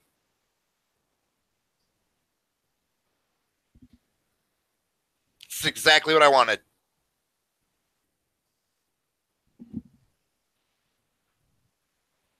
Yeah.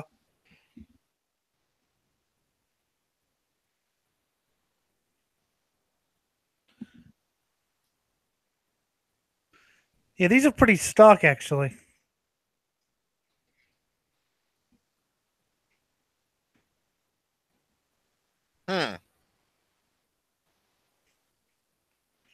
Which actually, I love how high they are.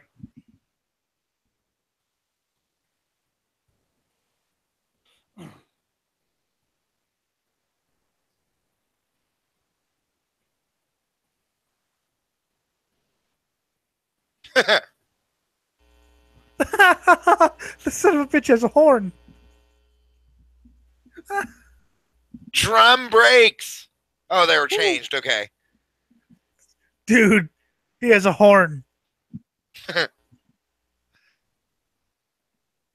He has a horn.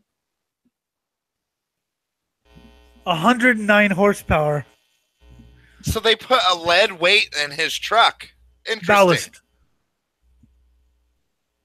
Jack Dysert, Rick Stevens, row 1. Row 2, Robert Allison and John Dinkle. Row 3, Tim Evans and Dave Wallen. Row 4, Steve Potter and Ray Kong. Row 5, Steve Lewis, Steve Saleen. Row 6, Bobby Archer, Peter Farrell. Row 7, Tommy Archer, Don Coster. Row 8, Spencer Lowe and Max Jones. Thank you. And that completes our field. Thank you. So these trucks are underpowered. They have a lot of weight and they're stock and a lot of height. So, wow, they got disqualified in their other league.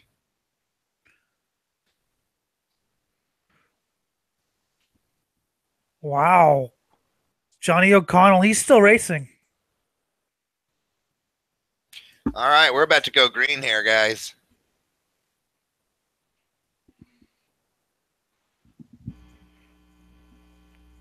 It's so weird hearing Paul Page host this. These trucks are just trucks. Like 8 inches of clearance is what I would expect on my truck, right? Like, what truck do you have anyway? Oh, it's a Z71 off-road Silverado. Thank you. Ridiculous. It's so weird. Yeah, I go in there with a tiny little car, and they give me a full-size crew cab. It's so weird to drive around. Paul Page do this type of racing. I'm used to doing, hearing him do Indy cars or NASCAR. Yeah. hell, we're doing the same thing. Here we go. You're gonna love it. 7 wide. Wait till they go to turns. This isn't pushing them along. They are so tight, it's ridiculous. Like, I can't believe how tight they are.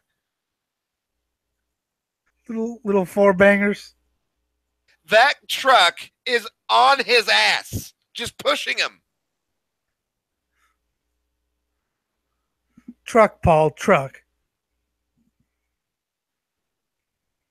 I love these things.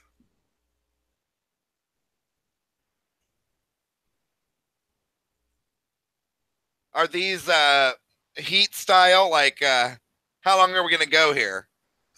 Scott, it's a 47-minute video. I have no idea. Let's see how far along we are. Okay, so we're going to go about a half hour. So these Probably. guys are just going to race. There's not going to be a pit or anything, is there? No. I don't think, no. Just enjoy it. Look at Steve Saline. That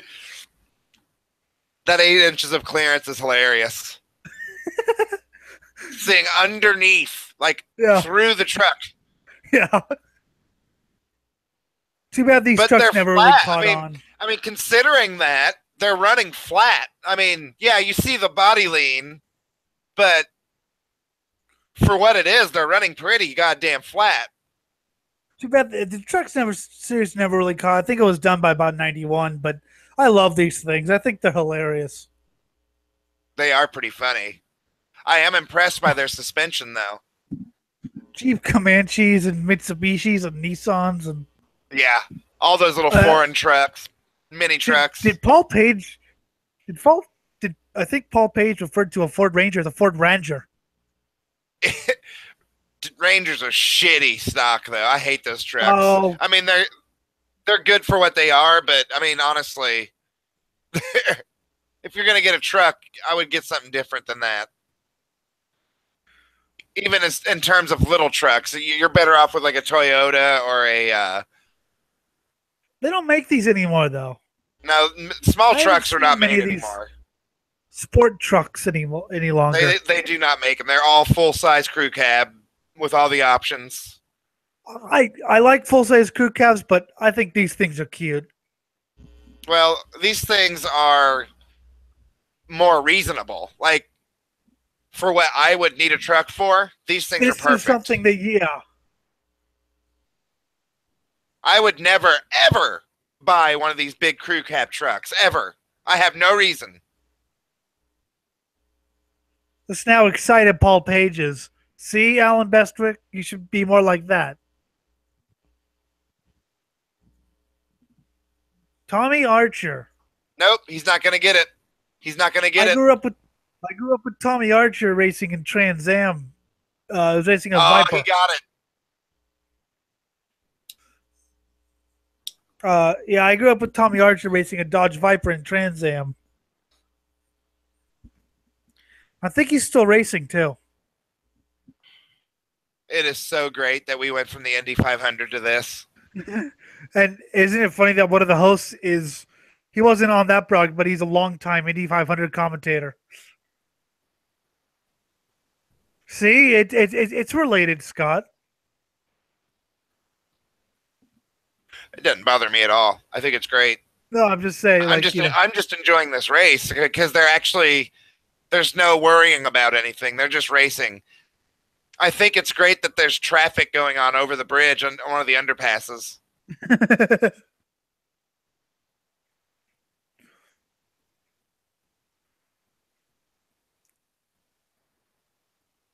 Yeah, the draft is really important in this one.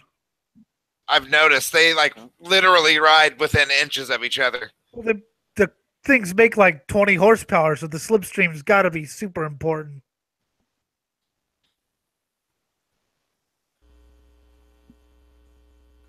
I love that there's 16 trucks and it's still a pretty big battle.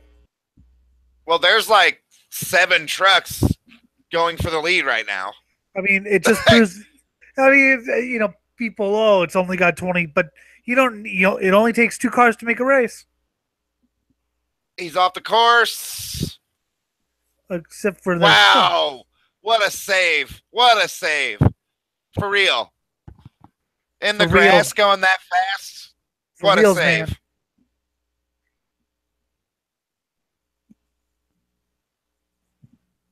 He was in a really hairy situation there.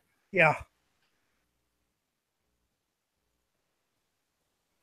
I think Max Jones has raced everything there is to race. 80 miles an hour on these trucks is actually a pretty good clip. Well, honestly, people would scoff at 80 miles an hour, right? But you go in something 80 miles an hour, right?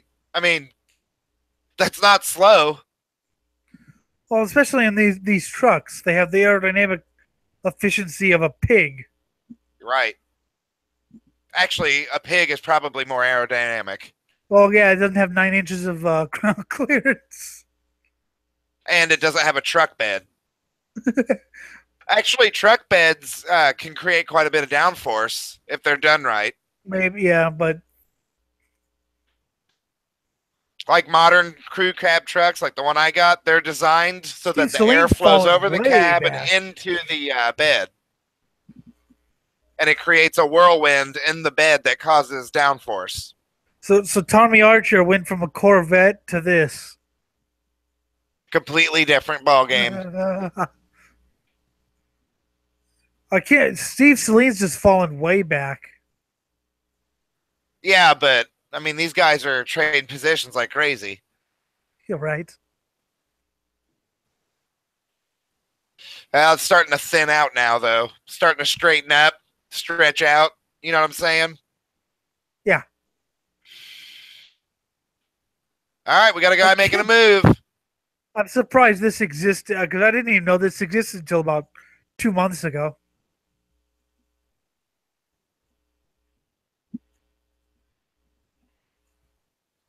No, he's going to have to wait. The Mighty Max. Good racing right here. I love how non-racy these trucks sound, though. They just sound like regular trucks. They don't sound racy at all.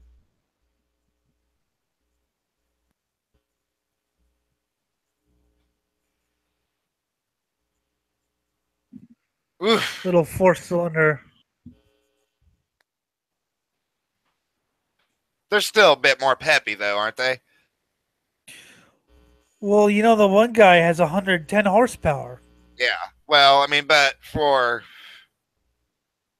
the weight, I don't know how much these things weigh. Yes. For that period, yes. Yeah, if this was done nowadays, these things would have at least 300 horsepower, blah, blah, blah, blah, blah.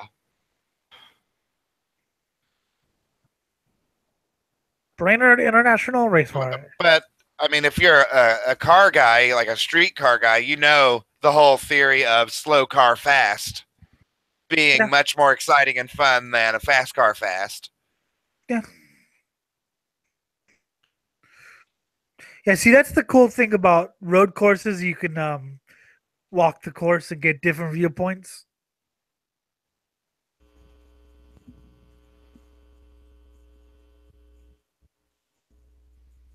Toyota. Come on, Yoder. Man, the video we're watching is just sketchy. Oh, well. Oh, it's a 30-year-old tape. Yeah, well, the trucks are like bouncing back and forth. It looks really, really trippy. That looks so tripped out, man. There's some kind of refresh rate thing going on or something. It's weird looking. I wonder if this is live or not. You mean the broadcast? Yeah. It doesn't seem like it. Yeah, good point. Here comes Steve Saline. Audio's good, though.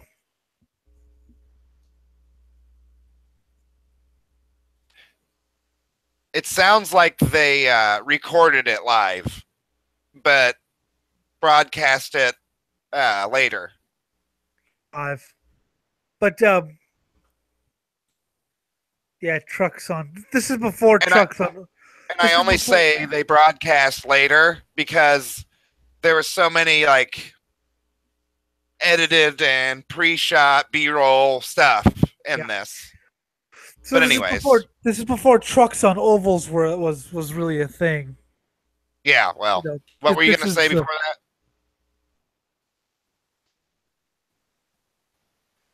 This is the SCCA trying to take advantage of the sport truck craze.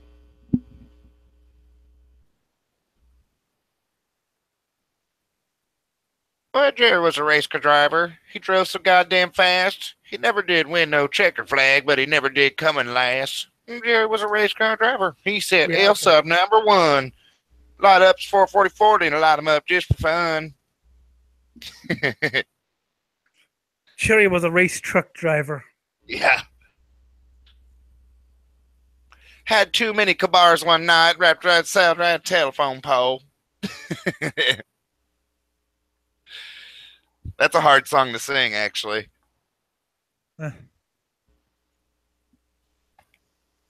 Wrapped himself right round a telephone pole.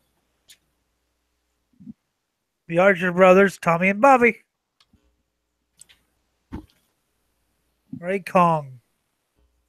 Ray King Kong. Yeah, Kong. That's an awesome last name. Yeah, right? Peter Farrell.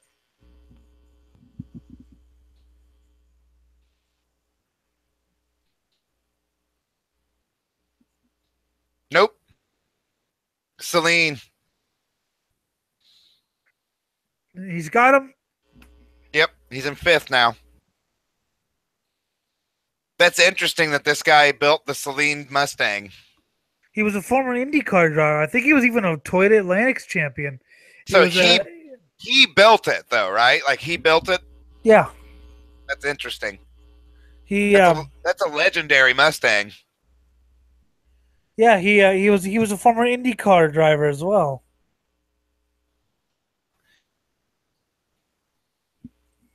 Celine's front bodywork panel is all broke up and shit, but I don't think aerodynamics matters so much right now.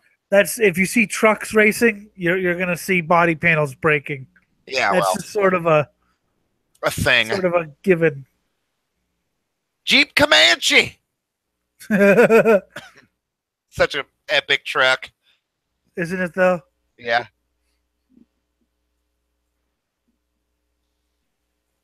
I would love to own a little tiny truck like this. I want this series to exist again. Yeah, but I mean, they don't produce trucks like this anymore. True, but there's still the NASCAR truck series, and the next time we'll watch Stadium Super Trucks from Long Beach. When are we gonna watch? Well, we need to watch some off-road racing too.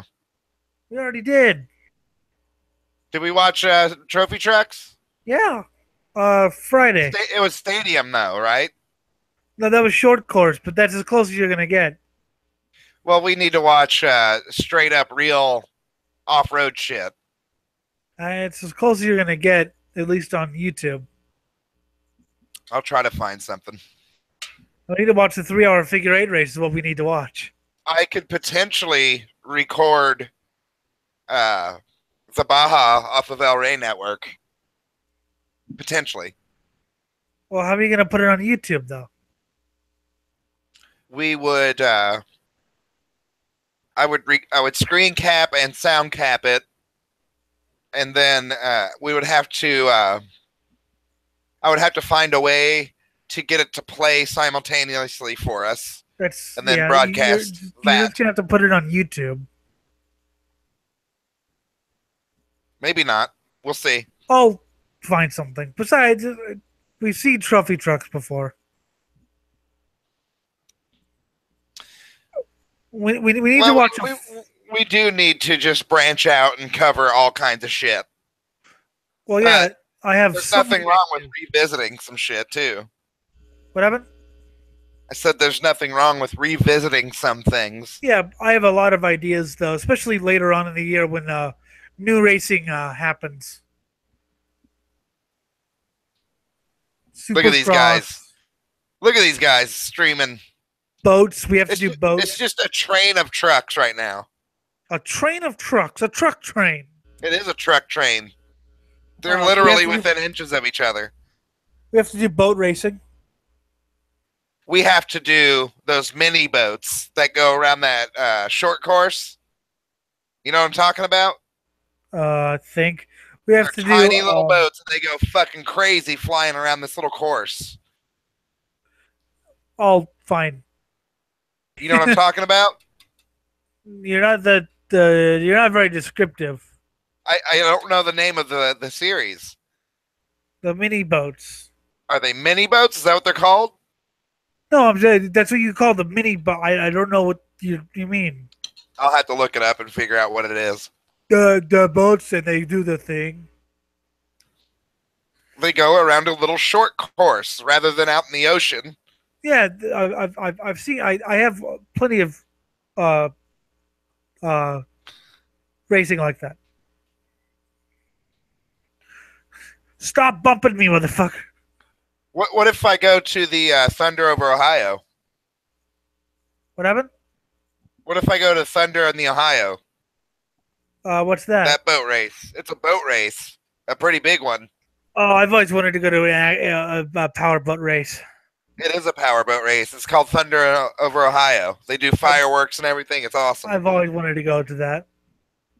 Something like that. It's really. I mean, I can get there really quickly.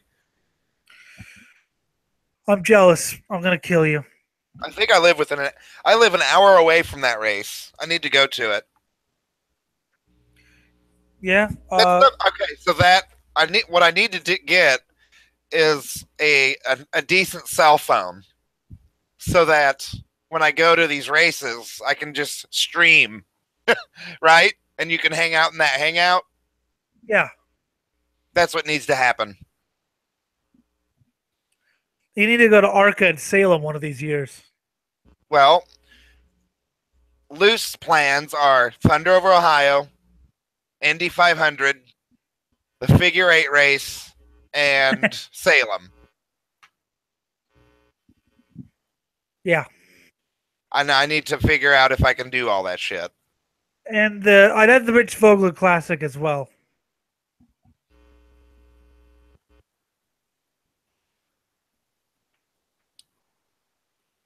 Steve Selene's in fifth.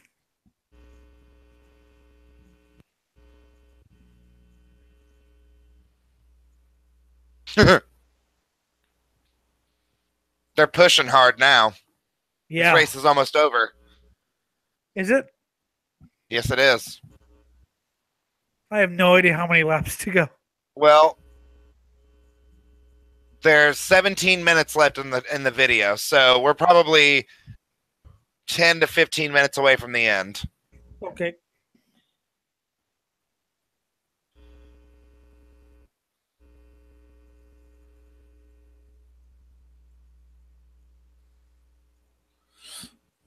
Look at that Comanche. Yeah. Look at the Comanche. Celine's right behind him. I don't know what kind of truck that is. It's a truck. It looks like a Ford, maybe. Probably. I don't know.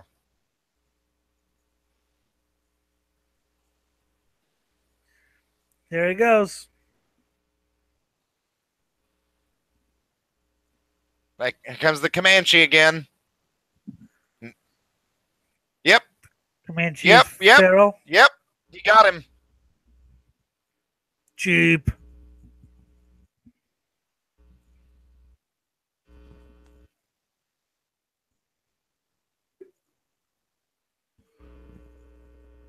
Ooh. Celine's having a rough race. Yeah.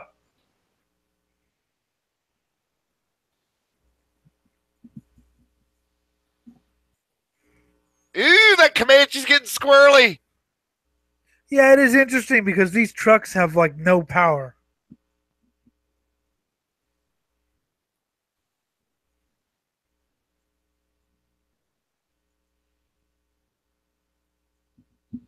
Yeah. I'm pretty sure the momentum just kind of just dies, and you just. I mean, I have a feeling these are really momentum based trucks where if you make a mistake, you just kills all your momentum and just the inertia is probably gargantuan with that much clearance, 8 inches. well, because you were talking about monster trucks and you were saying, well, if they kill the engine, would the momentum just keep going? And I was saying, well, no, the inertia was probably just you know. It just depends on the situation. Well, yeah. If it's on its wheels, then yeah. If it's already airborne, Yeah. dead civilians. Crash, bang, wallop. What a video. 20 dead.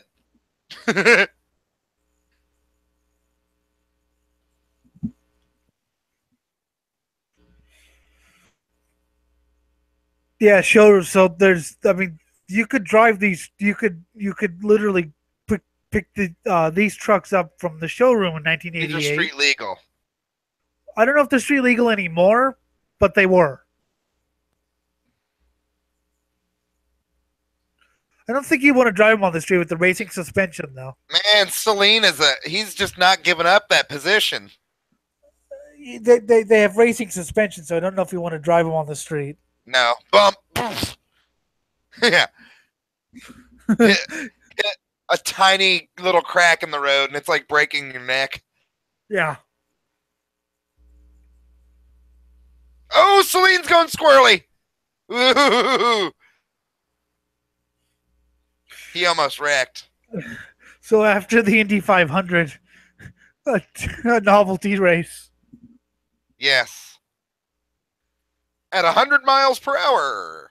More like average speed of 65. Compared to 220. We went from 220 to around 80. We went from tires.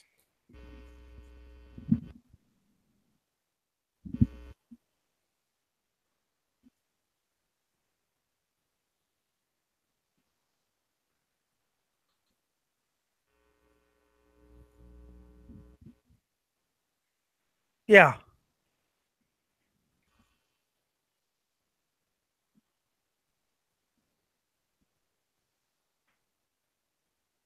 Huh.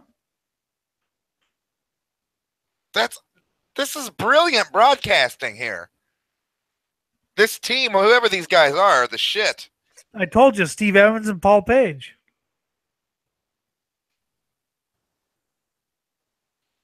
Oh, caution. I told you, these are two motorsports legends. Steve Evans he owned Lions Drag Strip in the 70s. He died in 2000. And Paul Page, he's been doing, IndyCar and NASCAR. And so, yeah. That's awesome. That they just cover a dam and explain why that it's there. And then back to the race. We have a Firebird as the safety car. I think every race should be covered like this. Well, yeah, I agree. How sad is it that the Indy 500 was... I should show you an old Indy 500. The Indy 500 coverage was worse than this, for sure. One of these days, I'll show you an old Indy 500 just to show you how it was covered back in the 90s. Sure. And you could cry. Because,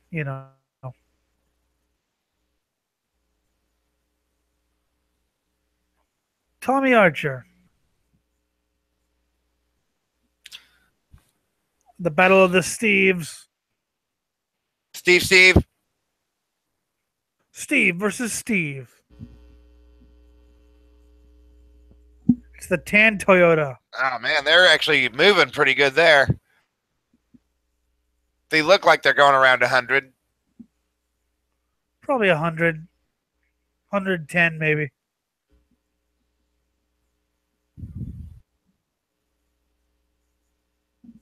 Ooh, got some good racing here. The Bobby and Tommy show. Celine is just hanging out right and forth, just kind of creeping along. Yeah. He's stalking them almost. Yep.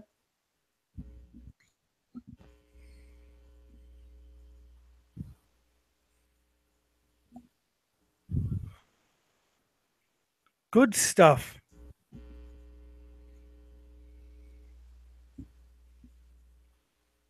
Well, this is anybody's race right here. I think it'll be one of the archers.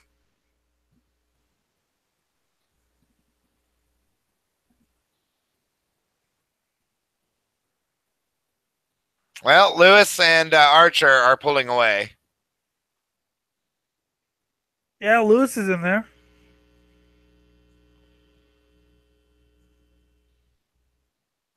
Yeah. Okay. So this is it.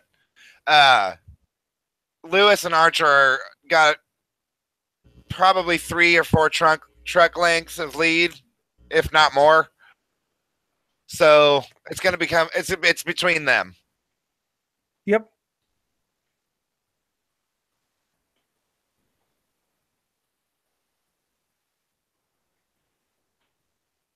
Tommy Archer.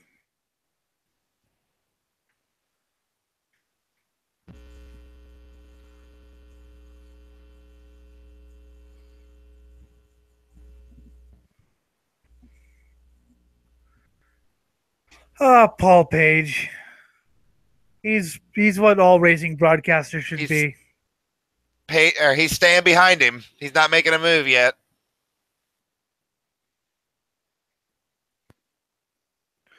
A lot of very famous racing drivers raced Scott Sharp, the future IndyCar champion. Move. He got him. Kicked his ass, actually.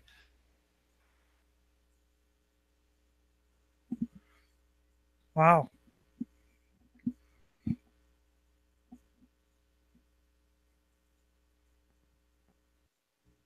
The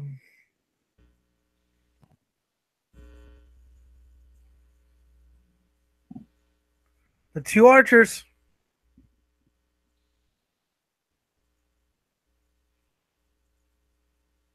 It's so nice that these announcers know this track. Isn't it though? And they don't. I mean, you can still hear the trucks, but they talk. There's no dead air. Because I don't know this track at all, right? So it's nice to have someone know where things are going to happen. I haven't seen this track in about 17 years. Okay, so Archer's back up on his ass. It's Tommy Archer. So he's looking for a turn where he can get this pulled off. Yep. It's not here. He just lost some lengths. It's Tommy.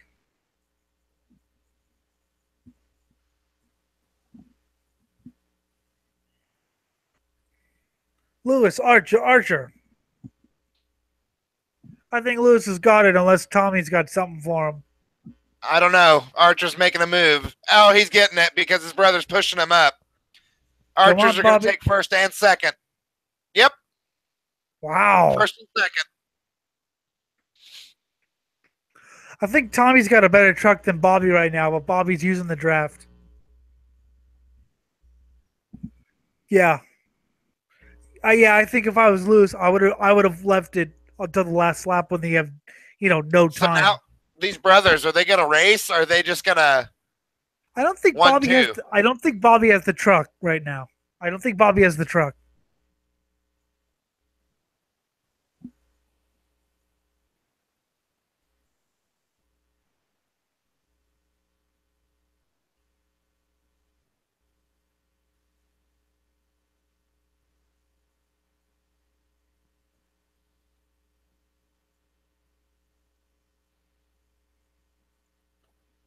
That was a dumb little segue. Get back to the race, please. That was the wrong time to cut away from the race. Come on. Actually, it was kind of interesting. No, we're on the last fucking lap. Come on.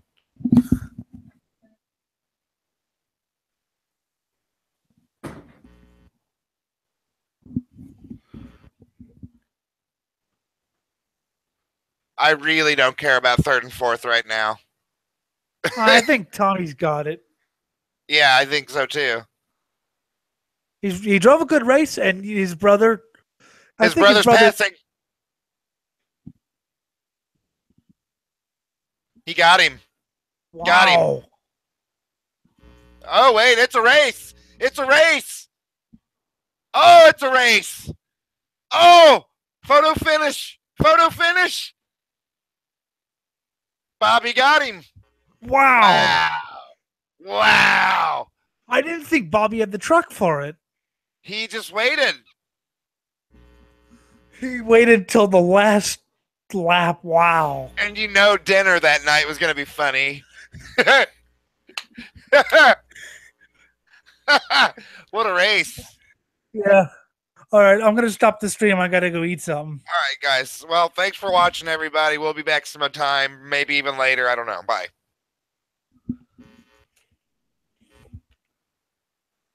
I got to eat too. Where's race truck? Come on, come on, come on. Exit out. I need to eat. This has been Swine Brothers commentary. We really hope you enjoyed this. We had a great time. Sorry I about had a fucking blast. You're sounding like a robot, but that's okay. We had a good time. All right. Peace.